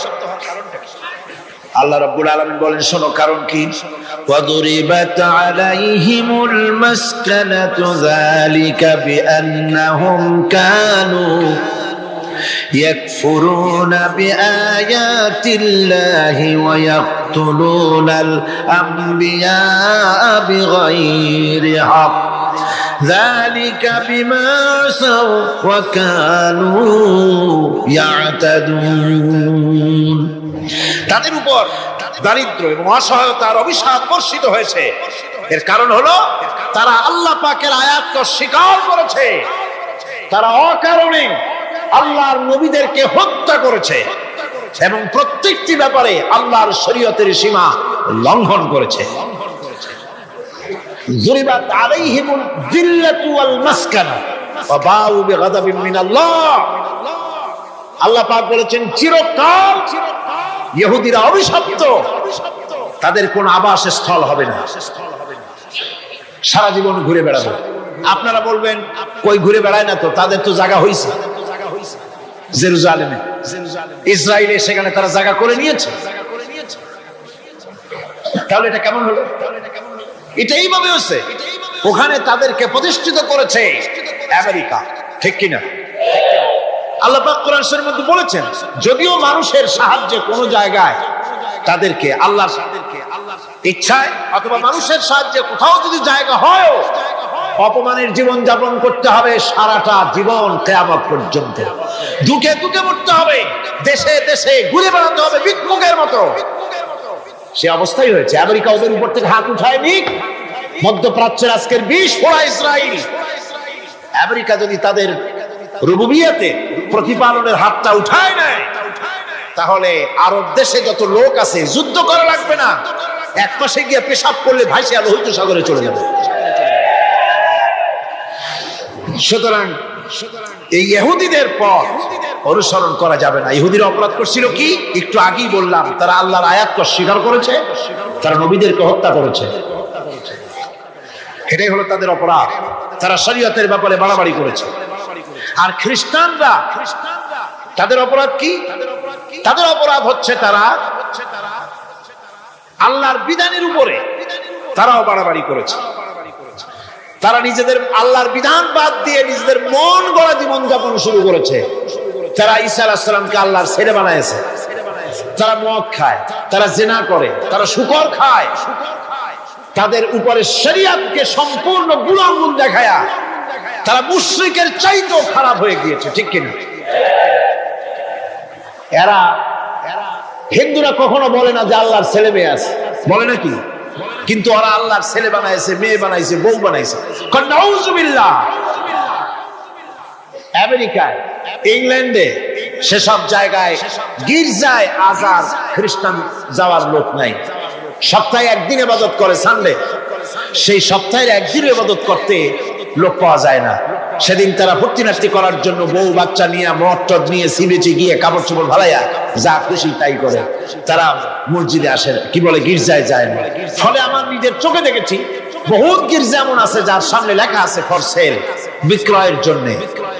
এই সাইনবোর্ড যখন লাগায়, এলাকার মুসলমানেরা চান্দা তুলিয়া গির্জা কিনা সব সমানে মসজিদ বানাইতেছে। ইংল্যান্ডে আজ থেকে 100 বছর আগে মসজিদ ছিল মাত্র একটা। সেই গ্রেট ব্রিটেনে এখন মসজিদের সংখ্যা 7,000-এর উপরে। আলহামদুলিল্লাহ। সুতরাং এই খ্রিস্টান এবং ইহুদিদের পথ অনুসরণ করা যাবে না। কিন্তু তারপরেও আমরা অনুসরণ করছি না, করছি না? করছি।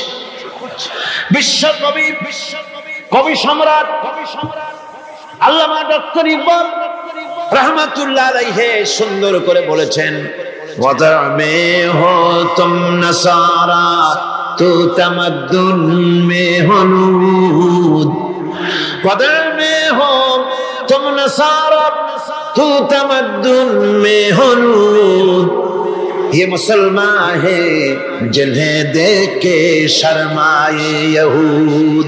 चल चलनी हिंदू তুমি, বেশভূষাতে খ্রিস্টান, মুসলমান এই যারে দেখে ইহুদ করে লজ্জা জ্ঞান। তুমি নাকি মুসলমান, কাপড় চোপড় দেখলে মনে হয় তুমি তো খ্রিস্টান, জামা কাপড় তোমার অবস্থা দেখলে মনে হয় তুমি খ্রিস্টান, তোমার ওঠা বসা বিয়ে শাদী সংস্কৃতি দেখলে মনে হয় তুমি হিন্দু, আর তোমার লেনদেন দেখলে ইহুদিরা পর্যন্ত তোমাকে ঘৃণা করে। কথা ঠিক কিনা? কথা ঠিক কিনা?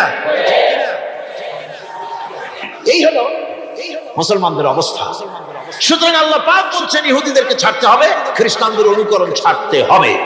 ইহুদি খ্রিস্টান সকলের অনুকরণ ছেড়ে দিয়ে নিয়ামত প্রাপ্ত ওই 4 শ্রেণীর লোকের অনুসরণ করতে হবে, তাহলেই মুসলমান হওয়া যাবে। আলহামদুলিল্লাহ। এই হলো সূরা ফাতিহা, যা গত আজকের দিন সহ 5 দিন আমরা আলোচনা করলাম। আলহামদুলিল্লাহ। এখন এই সূরা ফাতিহাকে আমি আপনাদের পকেটে উঠাই দিতে চাই, যাতে করে মনে থাকে। 5 দিনের অনেক কথা এক জায়গায় করে দিলে মনে করতে সুবিধা হবে, ঠিক কি? মনে রাখতে সুবিধা হবে। সূরা ফাতিহা আয়াত 6টা, এই 7টি আয়াতের 7টি শিক্ষা আছে। সূরা ফাতিহা শিক্ষা 1, সকল প্রশংসা কেবলমাত্র হাদিস শরীফে এসেছে, ইদা মুদিহাল ফাসিকু ইহতাজ্জাতিল আরশ, যখন কোন ফাসিকের প্রশংসা করা হয়, যে ব্যক্তি নামাজ পড়ে না, রোজা করে না, দিন মানে না, ঈমান নাই, চরিত্র নাই, এমন লোককে যখন প্রশংসা করা হয়, আল্লাহ পাকের আরশ গোসায় থরথর করে কাঁপতে থাকে। সুতরাং সমস্ত প্রশংসা হবে কার? পার্লামেন্টে যখন বাজেট বক্তৃতা হলো, বাজেটের উপরে 39 ঘন্টা আলোচনার সুযোগ এলো। আমি দেখলাম প্রত্যেকেই আলোচনার সময় বলছেন, আমি স্মরণ করছি সহস্র বছরের অমুক, শ্রেষ্ঠ অমুক, আমার নেতা অমুক, এভাবে বলছে। প্রত্যেকেই দাঁড়িয়ে বলছে আমি স্মরণ করি অমুক আর তমুক। আমি খুব চিন্তায় পড়ে গেলাম, আহারে, পৃথিবীর দ্বিতীয় বৃহত্তম মুসলিম দেশ, আমার আল্লাহর নাম উঠছে না। আমি সময় পেলাম 25 মিনিট। তথ্য মন্ত্রণালয়ের কলিজা তো পুঁটি মাছের মতো বড়, সেই জন্য আমার বক্তব্য তারা দেয় নাই। ওই 25 মিনিটে আমি যে আলোচনা করেছি, আমি প্রথম দাঁড়ায়া আমার তৃপ্তি মনে হয় এই রকমের তৃপ্তি আমার কখনো নিকট বর্তমানে কোনদিন হয়েছে কিনা আল্লাহ জানে। ওই দিন আমি যা তৃপ্তি পেয়েছি, আমি দাঁড়িয়ে বললাম নাহমাদু নুসাল্লি আলা হামদ সানা কইয়া, তারপরে বললাম আমি স্মরণ করছি হৃদয়ের সবটুকু আবেগ উজাড় করে, জীবনের সব শ্রদ্ধা একত্রিত করে আমি স্মরণ করছি। যখন বলছি দেখি 2 দিকের মানুষ হতচকিত হয়েছে, কান্নাম করি। আমি বললাম আমি স্মরণ করছি বিশাল ওই আকাশের মালিক, বিস্তীর্ণ এই জমিনের মালিক, কুল কায়নাতের মালিক আমার আল্লাহ রাব্বুল আলামিনকে স্মরণ করছি।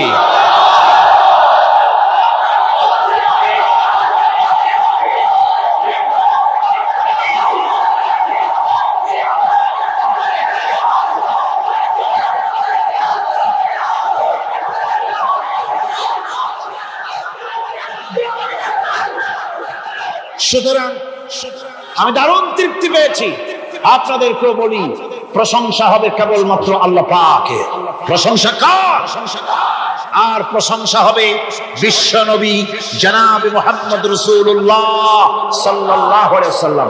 চিৎকার মেরে সারা জীবন আল্লাহ এবং রাসূলের প্রশংসা করতেই ইনশাআল্লাহ। আমাদের করতে হবে, মুসলমানদের দায়িত্ব। আর প্রশংসা করব যারা আমার রাসূলের, আল্লাহর হুকুম মানে আর আমার রাসূলের অনুসরণ অনুকরণ যারা করে, তারা আমাদের সম্মানের পাত্র, আলহামদুলিল্লাহ। দুই,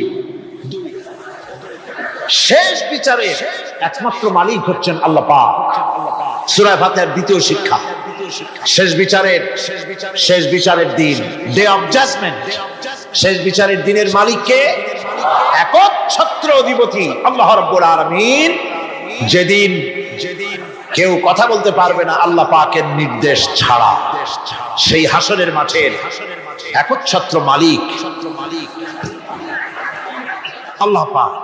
সুপ্রিম কোর্টের সুপ্রিম কোর্ট, সমস্ত জাস্টিসদের জাস্টিস হবেন আল্লাহ সুবহানাহু ওয়া তাআলা। এটা হলো দ্বিতীয় শিক্ষা, মনে রাখতে হবে। সেদিন আল্লাহ পাক তিনি বিচার করবেন, কঠিন বিচার হবে সেদিন, এটা মনে রাখতে হবে। 3 নম্বরের শিক্ষা হচ্ছে সূরা ফাতিহার শিক্ষা নাম্বার 3, জীবনের সকল ক্ষেত্রে গোলামি, আনুগত্য, দাসত্ব একমাত্র কেবলমাত্র শুধুমাত্র আল্লাহ রাব্বুল আলামিনের। গোলামি কার হবে? চিল্লায়ে বলেন কার হবে? 3। 4 নম্বরে সাহায্য চাইতে হবে কেবলমাত্র কার কাছে? আল্লাহ পাকের কাছে। 5, হেদায়েতের গ্রন্থ হিসেবে গ্রহণ করতে হবে আল্লাহ পাকের কোরআনে কারীমকে। 6, অনুসরণ করতে হবে কেবলমাত্র নবীয়িন, সিদ্দিকিন, শুহাদা, সালেহিনদেরকে। 7, জীবনের সকল স্তর থেকে ইহুদি এবং নাসারাদের প্রভাব মুক্ত করতে হবে নিজের জীবনকে। ইহুদি, নাসারা,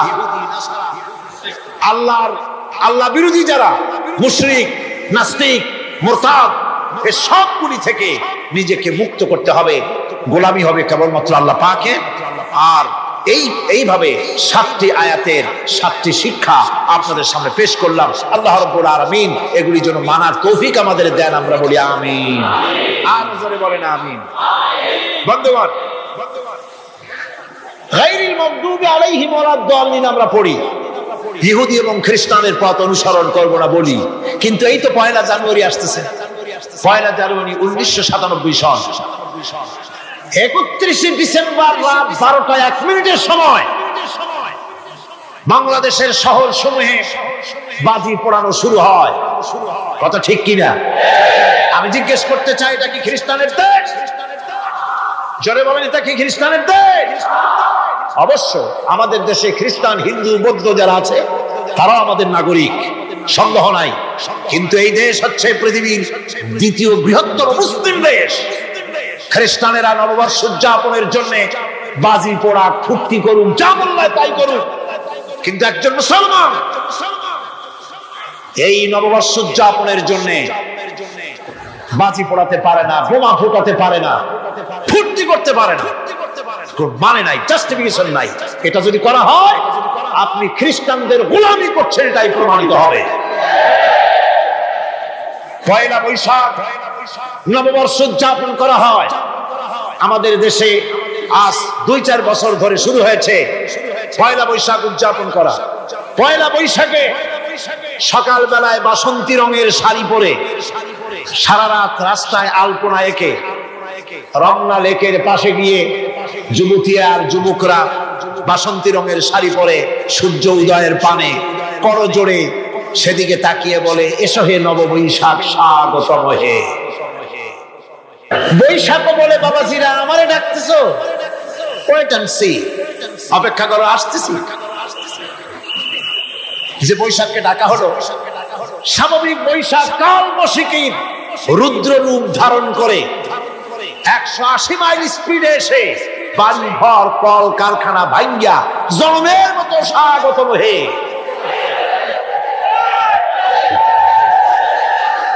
এরপর রাজনৈতিক নেতৃবৃন্দ এবং বুদ্ধিজীবী, ছাত্রছাত্রী, শিক্ষক, 1 শ্রেণীর শিক্ষক বৃন্দ মঙ্গল প্রদীপ জ্বালিয়ে দিনের সূচনা করেন। কুকুরের মুখোশ, গাধার মুখোশ, কুমিরের মুখোশ পরে মিছিল করেন, ঢোল আরো কি হাবিজাবি বাজাইয়া ফুটকির চোটে সিটই পড়বে না খারাপ হয়ে থাকবে দিশা করতে পারে না, ঠিক কিনা কন? আমি জিজ্ঞেস করি, পয়লা বৈশাখের সাথে উদযাপন, নববর্ষ উদযাপনের সাথে মুখোশ পরার সম্পর্ক কি? গরু আর গাধার শুকরের মুখোশ পরে আপনি কি বুঝাতে চান যে নতুন বছরটা জাতির সাথে গাধার মতো ব্যবহার করবেন অথবা কুকুরের মতো? নাউযুবিল্লাহি মিন যালিক। মুসলমানদের জন্য জায়েজ নাই, হারাম হারাম। বৈশাখের কোনো গুরুত্ব নাই। পয়লা বৈশাখ যদি কিছু করতেই হয়, ফজরের নামাজ পড়ে, দরুদ পড়ে, তেলাওয়াত করে আল্লাহর কাছে মুসলমানের দোয়া করা দরকার। আল্লাহ, বিগত বছরটা পার করেছি গুনাহ করে, নাফরমানি করে, আগামী বছর আমাদেরকে নেককার বানাও, নামাজি বানাও, চরিত্রবান বানাও, দিনদার বানাও, বছরটা দেশের জন্য, জাতির জন্য কল্যাণকর করে দাও। ভালো হইতো না? ভালো হইতো না? ভালো হতো। কিন্তু কপাল খারাপ, সংস্কৃতির নামে আসছে বেহায়াপনা। ভারতীয় উৎসব হয় বাংলাদেশে, ইন্ডিয়ান ফেস্টিভ্যাল। আমি প্রশ্ন করতে চাই সরকারের কাছে, বাংলাদেশের উৎসব ভারতে হয় কিনা? যদি বাংলাদেশের উৎসব ভারতে না হয়, বাংলার মাটিতে ভারতের উৎসব কেন?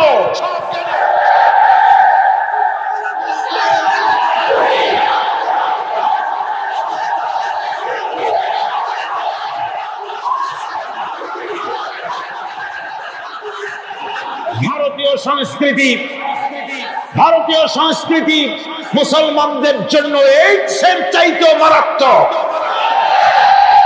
ওই সংস্কৃতির সাথে আমাদের কোনো মিল নাই। তেল আর পানি কোনোদিন মিশবে না। আমাদের সংস্কৃতি সম্পূর্ণ আলাদা, ঈমান ভিত্তিক, তাওহীদ ভিত্তিক সংস্কৃতি আমাদের।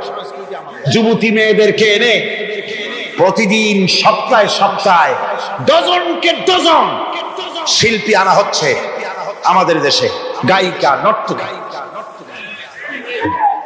আমাদের দেশে ভাবমূর্তিকে নষ্ট করা হয়েছে। গান বাজনার দিকে উঠে পড়ে লেগে গিয়েছে জাতি আজ। এই জাতির দুর্ভাগ্য কোথায় গিয়ে ঠেকবে আল্লাহ পাক জানেন। আমরা মুসলমান, আমাদের উন্নতি, আমাদের অরুজ, আমাদের জওয়াল, আমাদের উন্নতি আর আমাদের অবনতি কিসে হবে?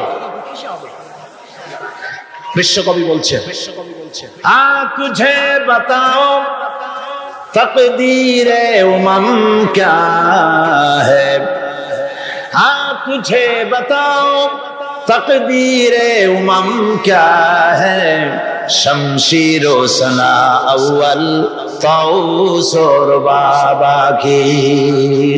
এসো, এ জাতির অগ্রগতি আর উন্নতির ইতিহাস তোমারে শোনাই। এ জাতির হাতে ততদিন ছিল তরবারি, এ জাতির হাতে ততদিন ছিল কোরআন। গোটা পৃথিবী তার পায়ের উপরে চুমা খেয়েছে।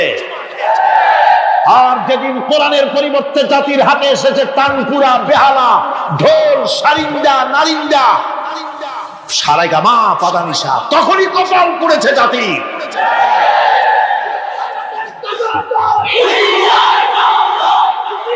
আজ আমাদের দেশে স্বাধীনতার রজত জয়ন্তী উদযাপন হয়েছে, শুধু গান আর গান, নাচ আর নাচ। সরকারের কোটি কোটি টাকা খরচ হয়েছে। স্বাধীনতার জন্য তো উৎসব করবই। স্বাধীনতা থাকলে আমরা থাকবো, স্বাধীনতা না থাকলে আমরা গোলাম হয়ে যাব, ঠিক কিনা? কিন্তু আমার পদ্ধতি আলাদা, আমার ইসলামের পদ্ধতি আলাদা। আমরা হিন্দুর মতো, খ্রিস্টানের মতো নাচতে পারি না, গাইতে পারি না, ঢোল বাজাতে পারি না। বিজয় এলে কি করবেন আল্লাহ শিখাই দিয়েছেন। কে শিখাইছে? আল্লাহ রাব্বুল আলামিন বলেন, ইযা জাআ নাসরুল্লাহি ওয়াল ফাতহ ওয়া রাআইতান নাসা ইয়াদখুলুনা ফি দীনিল্লাহি আফওয়াজা ফাসাব্বিহ বিহামদি রাব্বিকা ওয়াস্তাগফির ইন্নাহু কানা তাওয়াবা। আল্লাহর পক্ষ থেকে যখন বিজয় আসবে, নবী বিজয় যখন আসবে আল্লাহর পক্ষ থেকে, তখন আপনি দেখতে পাবেন আল্লাহর পক্ষ থেকে মদদ বিজয় যখন আসবে, দলে দলে লোক ইসলামের মধ্যে প্রবেশ করবে। এই বিজয় দেখে আপনি কি করবেন? আপনার জন্য দায়িত্ব তখন ফাসাব্বিহ বিহামদি রাব্বিকা ওয়াস্তাগফির ইন্নাহু কানা তাওয়াবা। আপনি বেশি করে ইস্তেগফার করুন, বেশি করে তাসবিহ পড়ুন।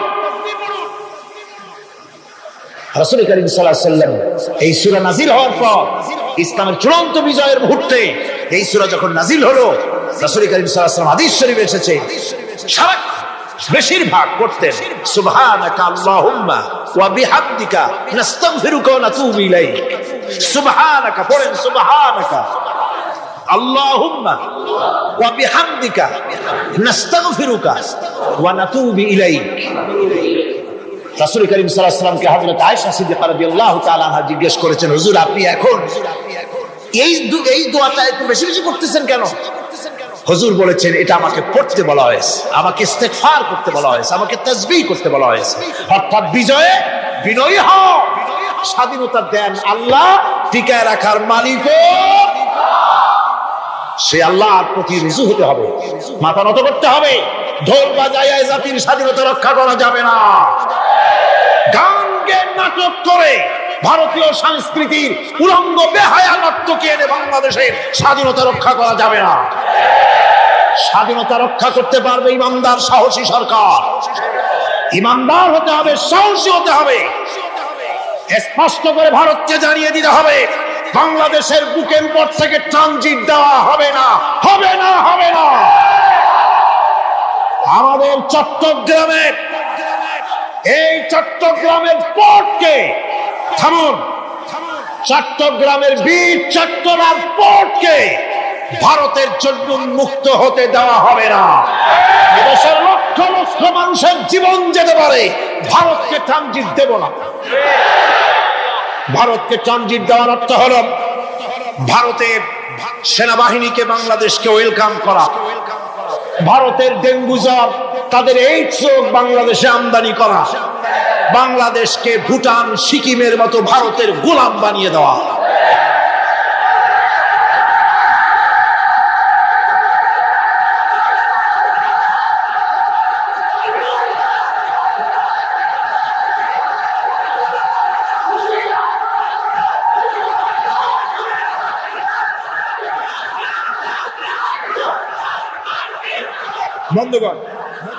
বন্ধুগণ, আমি বলতেছিলাম থামুন।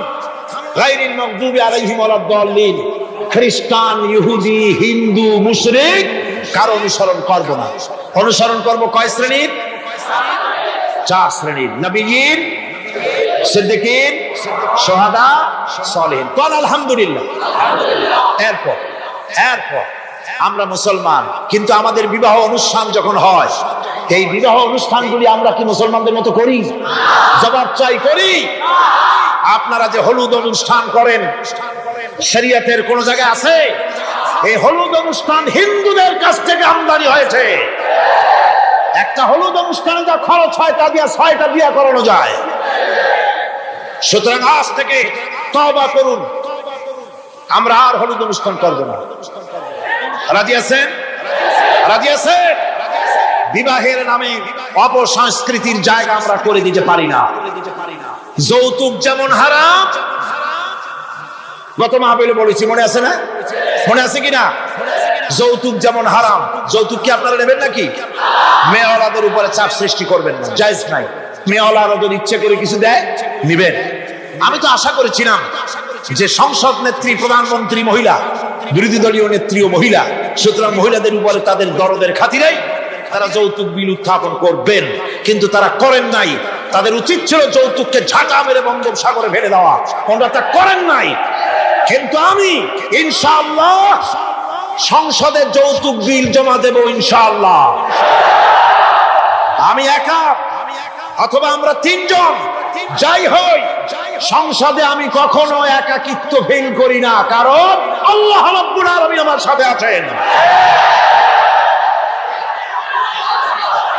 এই যৌতুক বিরোধী বিল উত্থাপন করে যৌতুক বন্ধ করতে হবে। 2 নম্বরের কথা হচ্ছে মেয়েওয়ালারা, তারাও আবার একটা খারাপ কাজ শুরু করেছেন, সেটা হলো বেশি পরিমাণের মহারানা চাপায় দেওয়া। মহারানা এটা শরীয়ত কোনো বাইরে টেঙ্গে দেয় নাই। ছেলেপক্ষ যদ্দূর দিতে পারে সেইটা মেয়েওয়ালাদের আন্দাজ থাকা উচিত। অহেতুক যৌতুক, অহেতুক মহারানা চাপায় দিবেন না। এটা একটি ট্র্যাডিশন হয়েছে। 5,55,515 টাকা 1 পয়সা, বাজে কাজ। 11 লক্ষ, হ্যাঁ, যদি ছেলেওয়ালা দেওয়ার মতো হয়, স্ত্রী দেন না, কোনো ক্ষতি নাই। আল্লাহ তো কোরআন শরীফে বলেছেন, তোমার বউরে যদি তুমি পাহাড় সমান সম্পদ দাও, কণা মাত্র ফিরাই নিও না। সুবহানাল্লাহ। আর মহারানার টাকাকে ফরজরূপী দায়িত্ব হিসাবে আদায় করে দাও। কাজে যে মহারানা আদায় হতে পারে এই রকমের মহারানা দেওয়া উচিত। অতিরিক্ত চাপায় দিতে পারবে না। কিয়ামতের দিন ওই পুরুষটাকে আল্লাহর দরবারে জিনাকারের কাতারে দাঁড়াতে হবে।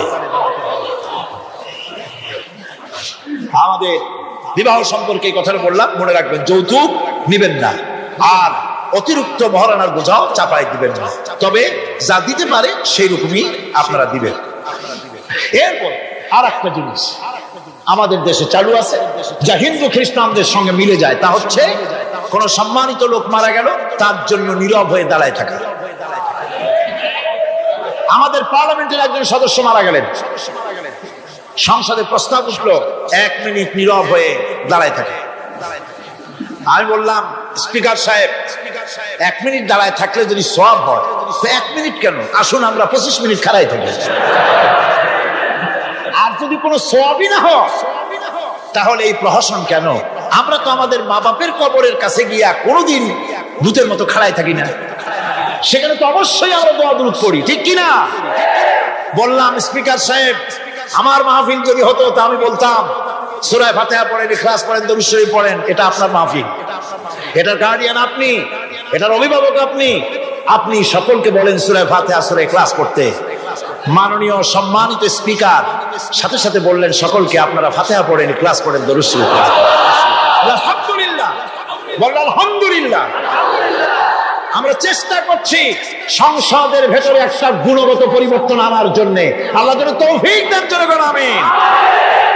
ভাইরা আমার, সুতরাং এই সমস্ত হচ্ছে খ্রিস্টান ইহুদিদের কাস্টমস, তাদের ট্র্যাডিশন, এর সাথে আমাদের কোনো সম্পর্ক নাই। হিন্দুরা, খ্রিস্টানেরা কেউ মরে গেলে পরে দাঁড়ায় থাকুন, শুয়ে থাকুন, যেমনি পারে তেমনি করুন, কিন্তু আমি তো মুসলমান, আমি কি? জোরে বলেন, আমরা কি? ইসলাম যা এলাউ করে না, আমরা তা করতে পারি না। এটা যেন আমাদের সকলের মনে থাকে। বন্ধুগণ, এরপরে আমি আরজ করতে চাই, আমি মোনাজাতের দিকে এগোচ্ছি। আমি বুঝতে পারছি মানুষের প্রচন্ড কষ্ট হচ্ছে, মা বোনদের, ভাইয়েদের।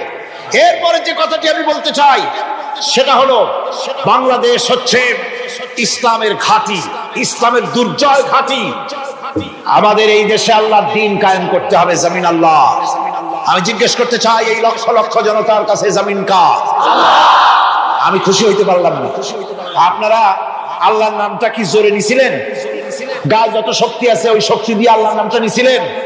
যদি না নিয়ে থাকেন, সপ্ত শক্তি নিয়ে আপনারা বলেন জমিন কার? আরো জোরে বলতে হবে, জমিন কার? আকাশ কার? বাতাস কার? এ মানব গোষ্ঠী কার? আইন চলবে কার? সুতরাং আল্লাহর আইনের উল্টা ধর্মনিরপেক্ষতাবাদ, জাতীয়তাবাদ, পুঁজিবাদ, সমাজতন্ত্র মানি না, মানি না, মানি না।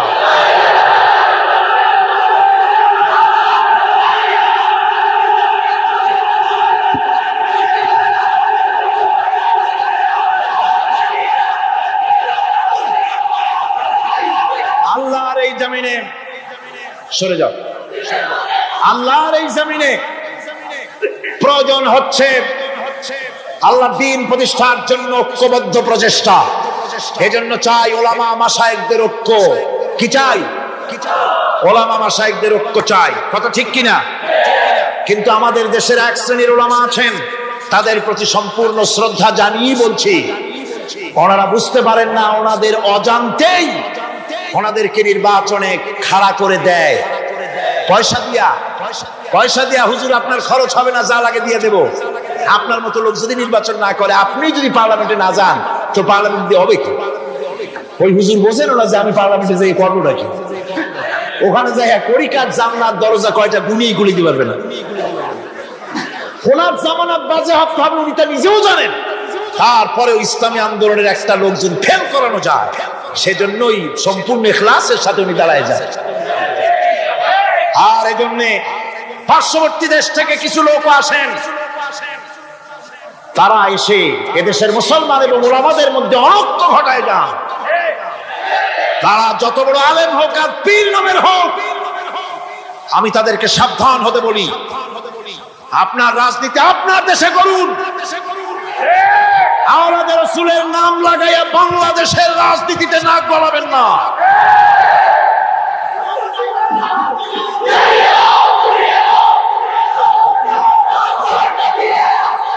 ওলামাদের এক হতে হবে। আমি ওলামায়ে কেরামদের খেদমতে আরজ করি, যদি এক আমরা না হতে পারি, দিন প্রতিষ্ঠা হবে না। কিয়ামতে আল্লাহর কাছে দায়ী হতে হবে। জনগণের কোনো দোষ নাই। জনগণের দোষ আছে? জনগণের দোষ আমি দেই না। বিশ্বাস করুন, যদি আল্লাহ না করুন এদেশে ইসলামী আদর্শ বাস্তবায়িত না হয়, ইসলামী স্টেট কায়েম না হয়, তাহলে কিয়ামতের দিন আলেম ওলামা পীরেরা জনগণের চাইতে সবচাইতে বড় আসামি হবে কিয়ামত। আল্লাহ পাক এই জাতির ওলামাদের, এই জাতির রাহবারদেরকে ঐক্যবদ্ধ হওয়ার তৌফিক দান করুন। ওনারা যত ফতোয়া দেন, সমস্ত ফতোয়া ইসলামী আন্দোলনের বিরুদ্ধে। মদখোরের কাছ থেকে টাকা নিতে আপত্তি নাই, নিজের মঞ্চে জেনাকার খুনি মদখোরকে নিয়ে এক প্ল্যাটফর্মে বসে বক্তৃতা করতে আপত্তি নাই, কিন্তু ইসলামী আন্দোলনের লোককে মঞ্চে টাকা দেয় না। সমস্ত ফতোয়া ইসলামী আন্দোলনের বিরুদ্ধে তারা দেন। আমি তাদেরকে অনুরোধ করব, আসুন, ঐক্যবদ্ধ হওয়া ছাড়া পথ নাই আল্লাহর দ্বীন প্রতিষ্ঠার জন্য। আর মনে রাখবেন, আপনারা যে ষড়যন্ত্রের শিকারে পরিণত হয়েছেন, যদি দ্বীন প্রতিষ্ঠা না হয়, আর তারা যে স্বপ্ন দেখছে, ইন্ডিয়া এবং তার অনুসারীরা নাস্তিকরা যে স্বপ্ন দেখছে, তা যদি বাস্তবায়িত হয়, কে জামাত করে, কে শিবির করে, কে ফুরফুরার মুরিদ, কে সরসিনার মুরিদ, কে অমুক ইন্ডিয়ার পীর সাহেবের মুরিদ, পাকিস্তান পীর সাহেবের মুরিদ, এগুলা তালাশ করা হবে না। হবে? ওই যে রাশিয়া এসে ঢুকছিল কোথায়? আফগানিস্তানে। সেইখানে সব আলেম ওলামারা জঙ্গলে যাইয়া এক হইল। ওই যে একজন বলছিল যে আমি গেলাম, আমার ছেলে গেল তার মামু বাড়ি, মাইয়ে গেল তার নানা বাড়ি, বউ গেল তার বাপের বাড়ি, আমি গেলাম আমার শ্বশুর বাড়ি, যাই দেখি সব এক জায়গায়। এই লোকগুলি আলেম ওলামা পীর বুজুর্গ সব গিয়া পাহাড়ের মধ্যে এক জায়গায় হয়েছে। হায় হায়, সুন্নি, কড়া সুন্নি, গোলাপি সুন্নি, ওহাবি, ঠান্ডা সুন্নি, তারপরে দেওবন্দি, সব এক জায়গায়। হায় হায়, কি সর্বনাশটা করলাম। যদি ঐক্য থাকতাম, তাহলে কি আর রাশিয়া আমাদের উপরে হামলা হতে পারতো, করতে পারতো? চোখের পানি ফেললো, কামলো, একে অপরকে জড়াই ধরল। তখন অনেক সর্বনাশ হয়ে গেছে, অনেক জীবন দিতে হয়েছে এই ঐক্যের পর।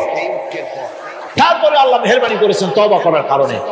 কিন্তু আমাদের দেশে অনৈক্যের কারণে, আল্লাহ না করুন, যদি এখানে ইসলামের দুশমন যারা, আজ তো তারা রেডিওতে বসে আছে, আজ তো তারা টিভিতে বসে আছে, আজ তো তারা নাটক তৈরি করে, আজ তারা সিনেমা তৈরি করে। गुलिस्तान के हर शाख पर उल्लू बैठे हैं, फिर अंजाम गुलिस्तान क्या होगा। ফুল বাগিচার ডালে ডালে হুতুম বেচারা বসে আছে, এ ফুল বাগানের অবস্থা কি হবে?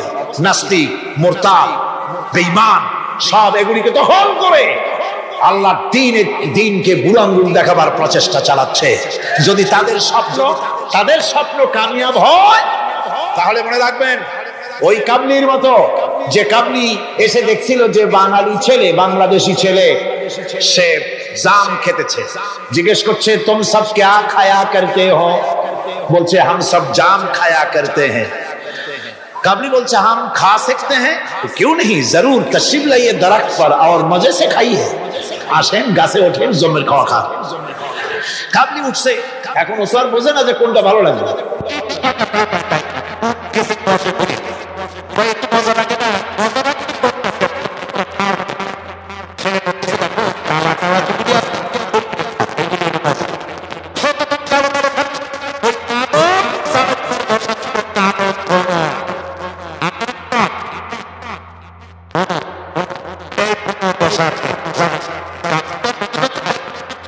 শুদ্ধা ধরছে কাবলির হাতের মধ্যে ভ্রমর পড়ছে এখন কাবলির হাত তো বোঝেন সাগর কলার মতো আঙ্গুল ওর ভিতরে ভ্রমর পড়ে ভোঁ ভোঁ করছে কাবলি বলছে ভোঁ করো ভাঁ করো छोड़ेगा नहीं কালে কালে जितने पाएंगे सब खा छोड़ेंगे কালো পাইনি হইছে সুতরাং ইসলাম বিরোধীরা যদি সুযোগ পেয়ে যায় দেওবন্দি মাদ্রাসায় কে পাশ করেছো পটিয়াকে হাটহাজারীকে ফুরফুরাকে সরসিনাকে দেওবন্দিকে আলিয়াকে দেখা হবে না পাইকারি ধরে দাড়ি টুপি ধরে ধরে হত্যা করা হবে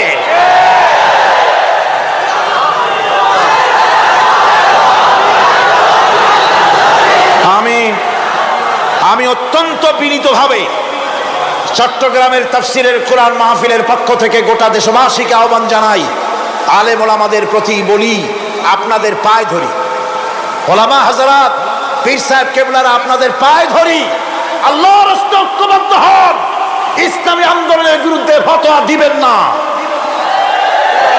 এটি আত্মঘাতী কাজ নিজেদের সর্বনাশ নিজেরা করছেন নিজেদের পায়ে নিজেরা কুড়াল মারতেছেন এরপরে আমি যুবকদের জন্য বলবো যুবকরা তোমরা যারা মাহফিলে এসেছো মাহফিলে যুবকরাই বেশি আসে আলহামদুলিল্লাহ এই জন্য মাহফিলে লোক ঠেকাবার জন্য কত যে চেষ্টা তাদের চেষ্টার কোনো অবধি নাই এই আমি আমার বিরুদ্ধে 1989-90 দুইটা বছর যা জ্বালানো হয়েছে যেখানে যাই আমি যাওয়ার আগেই হযরত হরতাল শরীফ আইসা হাজির 144 ধারা হাজির তো মাবুদের মেহেরবানি জনগণ কোরআনের পাগল বাংলাদেশের জনগণ যেখানে 144 দিয়েছে সরকার জনগণ সেখানে 288 বানাই দিয়েছে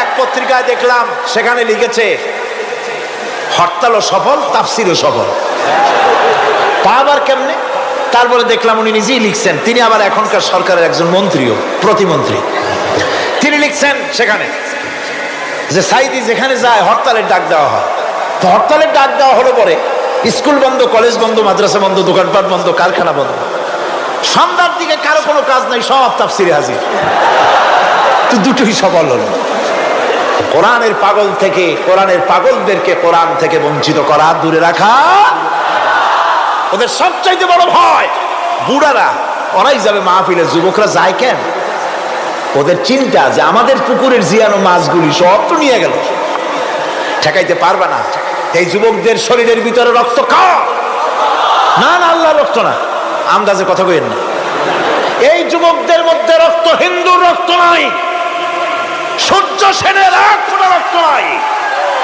রবীন্দ্রনাথের রক্ত নাই এই কোটি কোটি মুসলমান যুবকের ভেতরে রয়েছে শাহ মখদুম শাহ আমারাতের রক্ত হাজী শরীয়তুল্লাহর রক্ত রয়েছে হাজী নিসারউদ্দিনের রক্ত তিতুমীরের রক্ত রয়েছে সুতরাং এই মুসলমান যুবকদেরকে ইসলামের রাস্তা থেকে সরিয়ে দেওয়া যাবে না যুবকদের বলি আল্লাহর দ্বীন কায়েমের জন্য ঐক্যবদ্ধ হতে হবে বাংলাদেশ আল্লাহর জমিন কোরআনের আইন এখানে প্রতিষ্ঠার জন্য যুবকদের বলি ইসলাম শেখো কোরআন শেখো চরিত্র বানাও when character is lost everything is lost চরিত্রী যখন হারাবে তখন তোমার কাছে হারাবার মতো আর কোনো জিনিস বাকি থাকবে না চরিত্রকে বলবৎ রাখবে চরিত্র হলো সবচাইতে মানুষ হওয়ার জন্য চরিত্র শ্রেষ্ঠ জিনিস এই চরিত্রকে তোমরা হেফাজত করবে 5 ওয়াক্ত নামাজ পড়বে ওয়াকুনু মা'আস সাদিকিন সত্যবাদীদের সাথে থাকবে যারা ইসলামের আন্দোলন করে তাদের সাথী হও তাদের কর্মী হও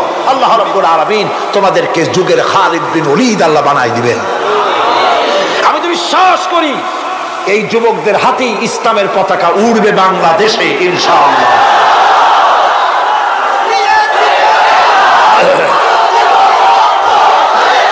এই যুবকদের কথাই আল্লাহ পাকের নবী বলেছেন। নবীজি বলেছেন কিয়ামতের দিন যেদিন কোনো ছায়া থাকবে না, আল্লাহর আরশ ব্যতীত আরশের ছায়া ছাড়া কোনো ছায়া থাকবে না, ওই দিন আরশের নিচে 7 শ্রেণীর লোকেরা জায়গা পাবে। ওর ভিতরে হবে এক শ্রেণী হবে ওয়াশাবুন নাশা ফি ইবাদাতিল্লাহ, ওইসব যুবক যারা রাত কাটিয়েছে আল্লাহর ইবাদত করে, চোখের পানি ফেলেছে, তাদের জন্য জান্নাত যুবকদের জন্য। আমি আগেও বলেছি বুড়োরা কেউ ভেস্তে যাবে না, চিন্তা করে কোনো লাভ নাই। কালো মানুষ আর বুড়া মানুষ ভেস্তে যাবে না, কোনো মৌলভী সাহেবের ফতোয়া নয়, স্বয়ং রাসূলুল্লাহ বলছেন। এখন তো বুড়া মানুষেরা মহা মুসিবতে পড়ছে, আমিও আপনাদের দলে, চিন্তার কারণ নাই। রাসূলুল্লাহ বলেছেন বুড়া কালো মানুষ কান্দো না, কান্দার কোনো দরকার নাই। তুমি যখন ভেস্তে যাবে তুমি বুড়ো থাকবে না, আল্লাহ জওয়ান বানাই দিবেন। কালো মানুষ কালো থাকবে না, জান্নাতে যাওয়ার সময় আল্লাহ পাক পূর্ণিমার চাঁদের চাইতেও সুন্দর বানাই দিবেন। সুতরাং যুবকেরা বেহেশত তোমাদের জন্য, এই বেহেশতের জন্য তৈরি হও, জান্নাতে যাওয়ার জন্য তৈরি হও। এই দুনিয়ার নারী বাড়ি গাড়ি তুচ্ছ আল্লাহর জান্নাতের সামনে। সাহাবায়ে কেরাম জীবন দিয়েছেন জান্নাতের আশায়। সেই জান্নাতের আশা জাহান্নামের ভয় আর জান্নাতে যাওয়ার লোভ প্রত্যেকটি যুবকের রক্তের ফোঁটায় ফোঁটায় আল্লাহ ঢুকাই দিক। যুবতী মেয়েদেরকে বলবো, ছাত্রী যারা এসেছেন মহিলাদের মধ্যে, এদেশে ইসলামী ছাত্রী সংস্থা নামে একটি সংস্থা আছে, মেয়েদেরকে দ্বীন শিখায় তারা। যেখানে মেয়েরা তাদের সতীত্ব বজায় রাখতে পারে না, দ্বীন শিখতে পারে না, সেখানে কলেজে বিশ্ববিদ্যালয় হাই স্কুলে ইসলামী ছাত্রী সংস্থা একটা নিয়ামত। জোরে কোন আলহামদুলিল্লাহ। সব ভাইদেরকে আর মায়েদেরকে বলবো, আপনারা আপনাদের মেয়েদেরকে ছাত্রী সংস্থার সাথে দ্বীন শেখার জন্য, ইমান শেখার জন্য, চরিত্র শেখার জন্য আপনি তাকে দিয়ে দেন। 1 বছর 6 মাস পরে ওই মেয়েকে দেখলে আপনার চোখ ঠান্ডা হয়ে যাবে। আলহামদুলিল্লাহ, দিনদার হবে, নামাজি হবে, পরেশগার। এরপরে যুবকদের কথা বললাম, যুবতী মেয়েদের কথা বললাম, এখন বলবো আমি সরকারি অফিসারদের কথা। সরকারি অফিসার যারা, প্রশাসনিক দায়িত্বশীল যারা, তারা হচ্ছেন আমাদের সবচেয়ে নিকটতম লোক, তারা জনগণের খেদমত করছেন। আলহামদুলিল্লাহ, সকলে কোন আলহামদুলিল্লাহ। আমি দোয়া করি তাফসীরের মাহফিলের পক্ষ থেকে সরকারি অফিসার যারা, ম্যাজিস্ট্রেট আছেন, জজ আছেন, ডিসি আছেন, এনডিসি আছেন, এডিসি আছেন, টিএনও আছেন, সর্বস্তরে সচিব থেকে শুরু করে দারোগা পর্যন্ত সর্বস্তরের প্রশাসনিক দায়িত্বশীল ব্যক্তিবর্গকে আল্লাহ রাব্বুল আলামিন ঈমানি যোগ্যতার সাথে সরকারি দায়িত্ব পালনের তৌফিক দিন। তবে একটা কথা বলবো, আপনি যে দায়িত্বে আছেন, আপনি সরকারকে খুশি করার জন্য অবৈধ কাজে লিপ্ত হবেন না। আপনার বিবেক যদি বাধা দেয়, বিবেককে ফাঁকি দিয়ে অন্যায় কাজে হাত দিবেন না। এক শ্রেণীর লোক আছে, যে সরকার আছে সেই সরকার কি বলে আপনার জন্য আমরা তো অপেক্ষা করতেছি। বীরবলের মতো সম্রাট আকবরের নাম মনে আছেন আপনাদের? তার কত রত্ন ছিল দেখছেন? কেউ কেউ 6 রত্ন। ইতিহাস ভুলবেন না, ইতিহাস মনে রেখে। নবরত্নের এক রত্ন ছিল, নাম হলো বীরবল। সম্রাট বাজারে গিয়েছে, তরকারি দেখতে গিয়ে বেগুন চোখে পড়েছে। বেগুন দেখে খুব লক্ষ্য করে দেখছে। বীরবল বলছে, জাহাপানার কোষা সুন্দর নাকি? দেখতে খুবই সুন্দর। বীরবল বলছে, জাহাপানায় এই যে বেগুন, এটার নাম হচ্ছে বাবুল, অর্থাৎ এর অনেক গুণ। এটা যদি ভর্তা করে খান আপনার মাথার চুল কখনো উঠবে না। এটা যদি ভাজি করে খান আপনার স্বাস্থ্য ক্রমেই ভালো হবে। এটা যদি আপনি তরকারি মাছের সাথে মিলায় খান আপনার রাজত্ব আরো দীর্ঘায়ু। এই রকমের অনেক ফজিলত করল। তারপরে ঠিক আছে, কেন যদি কেনা হইল, রান্না হইল, জন্মের খাওয়া খাইব। এখন বেগুন জন্মের খাওয়া খাইলে যা হয়, টয়লেট রিজার্ভ। মেজাজ খারাপ সম্রাটের। বীরবল এসে দেখে মেজাজ স্ট্রং হয়ে আছে। বাচ্চা জাহাবানা কি হয়েছে? আরে বেটা তুমি কি তরকারি হুজুরাত বয়ান করলে আমার তো পেটের ব্যথায় অস্থির। কয় হুজুর এই একটা তরকারি নাকি, ওটার নাম তো বেগুন, ওর কোনো গুণই নাই। এটা খাইলে পরে কাঁঠাউস হয়, কাঁচলা হয়, একজিমা হয়, ব্রঙ্কাইটিস হয়, নিউমোনিয়া হয়। এটা খাইলে পরে কত লোক মারা গেছে কলেরা বসন্ত হইয়া। এটা তো তরকারি? আকবর কয় সর্বনাশ, আমার তো পেটের কথা সারি গেছে তোমার এই বক্তৃতা শুনে। বলে কিরকম? কালকে বেগুনের একে হুজুরত বর্ণনা করলে আর আজকে বেগুনের এত উৎসাহ বলছো তুমি, একই চোখে দুই রকম। বীরবল বলছে জাহাপানা কিছু মনে নেবেন না, আমি তো বেগুনের চাকরি করি না, আমি তো জাহাপানার চাকরি করি। কালকে আপনি বলেছেন বেগুন দেখতে সুন্দর, আমার পক্ষে যদ্দূর সুন্দর ফজিলত বয়ান করেছেন। আজকে আপনি বলছেন বেগুন খারাপ, আর আমি কি খারাপ খারাপরে ভালো করে আমার কল্যাণে হারাবো নাকি?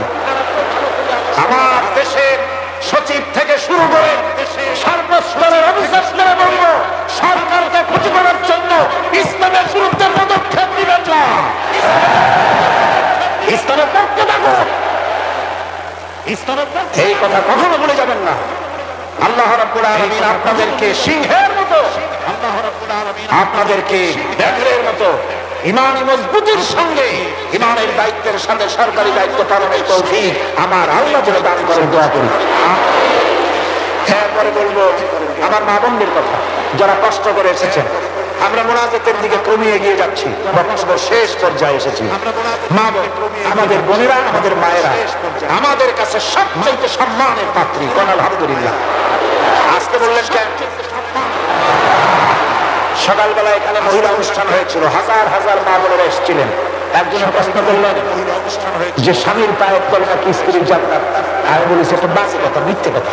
দাহার স্বামীর পায়ের তলে রাসূলুল্লাহ এরকম কথা কখনো বলেন না, বরং হুজুর বলেছেন মায়ের পায়ের তলে সন্তানের জান্নাত। আলহামদুলিল্লাহ। আমি আগেও বলেছি আমরা পুরুষ, আমাদের পায়ের তলে জুতা, আর আপনারা কর্তারা হয়ে আমাদের বোনেরা মায়েরা আপনাদের পায়ের তলে আল্লাহর জান্নাত। আপনারা খাদিজার উত্তরসূরি, আপনারা ফাতিমার উত্তরসূরি, আপনারা হযরত আয়েশার উত্তরসূরি। আপনাদের সতীত্বকে বিনষ্ট করার জন্য এক শ্রেণীর বুদ্ধিজীবীরা আপনাদেরকে ময়দানে নামাতে চায়। ইসলাম আপনাদেরকে অধিকার দিয়েছে, এত বড় অধিকার কেউ দেয়নি। আমি সবসময় বলি মায়েরা, বোনেরা, আমার দেশের মুসলিম মহিলারা যদি জানতেন ইসলাম তাদেরকে কি মর্যাদা দিয়েছে, এটা যদি তারা জানতেন, তাহলে ইসলামের দেওয়া অধিকারটা পাওয়ার জন্য তারা রাস্তায় নেমে মিছিল করতেন যে শুধু ইসলাম আমাদের যে মর্যাদা দিয়েছে সেইটা ফিরায় দাও, আর কিচ্ছু চাই না, ওইটাই ফেরত দাও। মা বোনেরা, ইসলাম প্রতিষ্ঠিত হলে পরে বাংলাদেশে যদি ইসলাম কায়েম হয়, আপনাদের চাকরি, শিক্ষা, ব্যবসা, আপনাদের সবটা ইসলাম সংরক্ষণ করবে। অর্ধেক জনশক্তি নারী, আপনাদেরকে অবহেলা কেউ করতে পারবে না। রাসূলুল্লাহ করেন নাই, আল্লাহ করেন নাই। রাসূলের মসজিদে আল্লাহ নবী নিজে মহিলাদের জন্য জায়গা করে দিয়েছেন।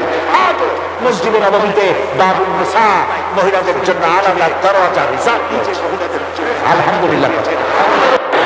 ربنا ظلمنا أنفسنا وإن لم تغفر لنا وترحمنا لنكونن من الخاسرين ربنا ظلمنا أنفسنا وإن لم تغفر لنا وترحمنا لنكونن من الخاسرين পড়েন সবাই আমার সাথে রব্বানা যালামনা আনফুসানা ওয়া ইন লাম তাগফির লানা ওয়া তারহামনা লানাকুনান্না মিনাল খাসিরিন।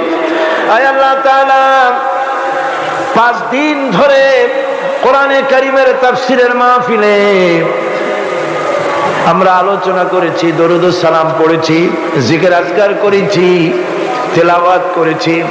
আয় আল্লাহ তাআলা, আমি মানুষ, আমার বলার মধ্যে অনেক ভুল হয়ে যেতে পারে। আমার বলার ভিতরে যদি কোনো ভুল হয়ে থাকে, আল্লাহ ভুলগুলি তোমার বান্দাদের স্মৃতি থেকে মিটাইয়া দাও। যেগুলি হক বলেছি বোঝার, সেই হকগুলির জন্য পূর্ণ সওয়াব দান করে দাও। রব্বুল আলামিন, কদিনের আলোচনায় তুমি খুশি হয়ে যে সওয়াবটুকু দিয়েছো, আয় আল্লাহ সবটুকুন জানাবে মুহাম্মাদুর রাসূলুল্লাহ সাল্লাল্লাহু আলাইহি ওয়াসাল্লামের রূহ মুবারকে পৌঁছায়া দাও। রব্বুল আলামিন হযরত আদম আলাইহিস সালাম থেকে নিয়ে আজ পর্যন্ত রাসূল করিম সাল্লাল্লাহু আলাইহি ওয়াসাল্লাম পর্যন্ত যত পয়গম্বর দুনিয়া থেকে বিদায় হয়ে গেছেন, আল্লাহ তাদের আরওয়ায়ে পাকের পরে হাদিয়া পৌঁছায় দাও। সাহাবায়ে কেরাম, তাবিঈন, তাবে তাবিঈন, তাদের পবিত্র রূহের পরে সওয়াব পৌঁছায় দাও। আজওয়াজে মুতাহারাত, তাদের পবিত্র রূহের পরে সওয়াব পৌঁছায় দাও। রব্বুল আলামিন तमाम পৃথিবীর বুকে উলামা, পীর, মাশায়েখ, আসফিয়ায়ে কেরাম, আউলিয়ায়ে কেরাম, মুসলমান মুমিনিন মুমিনাত দুনিয়া থেকে যারা বিদায় হয়ে গেছে, কবরে তুমি সওয়াব পৌঁছায়া দাও। রব্বুল আলামিন এই মুহূর্তে আমরা আমাদের মা বাপের কথা মনে করতেছি। আল্লাহ, আমাদের মধ্য থেকে যাদের আব্বা জান দুনিয়া থেকে জনমের মতো বিদায় হয়ে গেছে, মাবুদ আমাদের আব্বার রূহের উপরে সওয়াব পৌঁছায়া দাও। আব্বার কবরটাকে জান্নাতের টুকরায় পরিণত করে দাও। রব্বুল আলামিন বাচ্চার বিদায় হয়ে গেল, কত কষ্ট করে সন্তানকে মানুষ করেছে, লেখাপড়া শিখাইছে, বাড়ি ঘর বানায় দিয়ে গেছে, যাওয়ার সময় কিছুই নিয়ে যায় নাই। আয় আল্লাহ, আমাদের আব্বা জানের কবর জান্নাতের টুকরা বানাইয়া দাও। রব্বুল আলামিন আমাদের জনম দুঃখিনী মা, 10টি মাস ধরে মায়ের পেটের ভিতরে থেকে মাকে কষ্ট দিয়েছি, 2.5 বছর ধরে বুকের দুধ খাইয়া কষ্ট দিয়েছি, পেশাব পায়খানা করে কষ্ট দিয়েছি। ওই মা যার দুনিয়া থেকে বিদায় হয়ে গেছে, আল্লাহ কবরকে জান্নাতের টুকরা বানাইয়া দাও। রব্বুল আলামিন আমাদের মা বাপ যাদের বেঁচে আছে, আমাদেরকে খেদমত করার তৌফিক দিয়া দাও। রব্বির হামহুমা কামা রব্বায়ানি সগীরা। সবাই পড়েন, রব্বির হামহুমা কামা রব্বায়ানি সগীরা।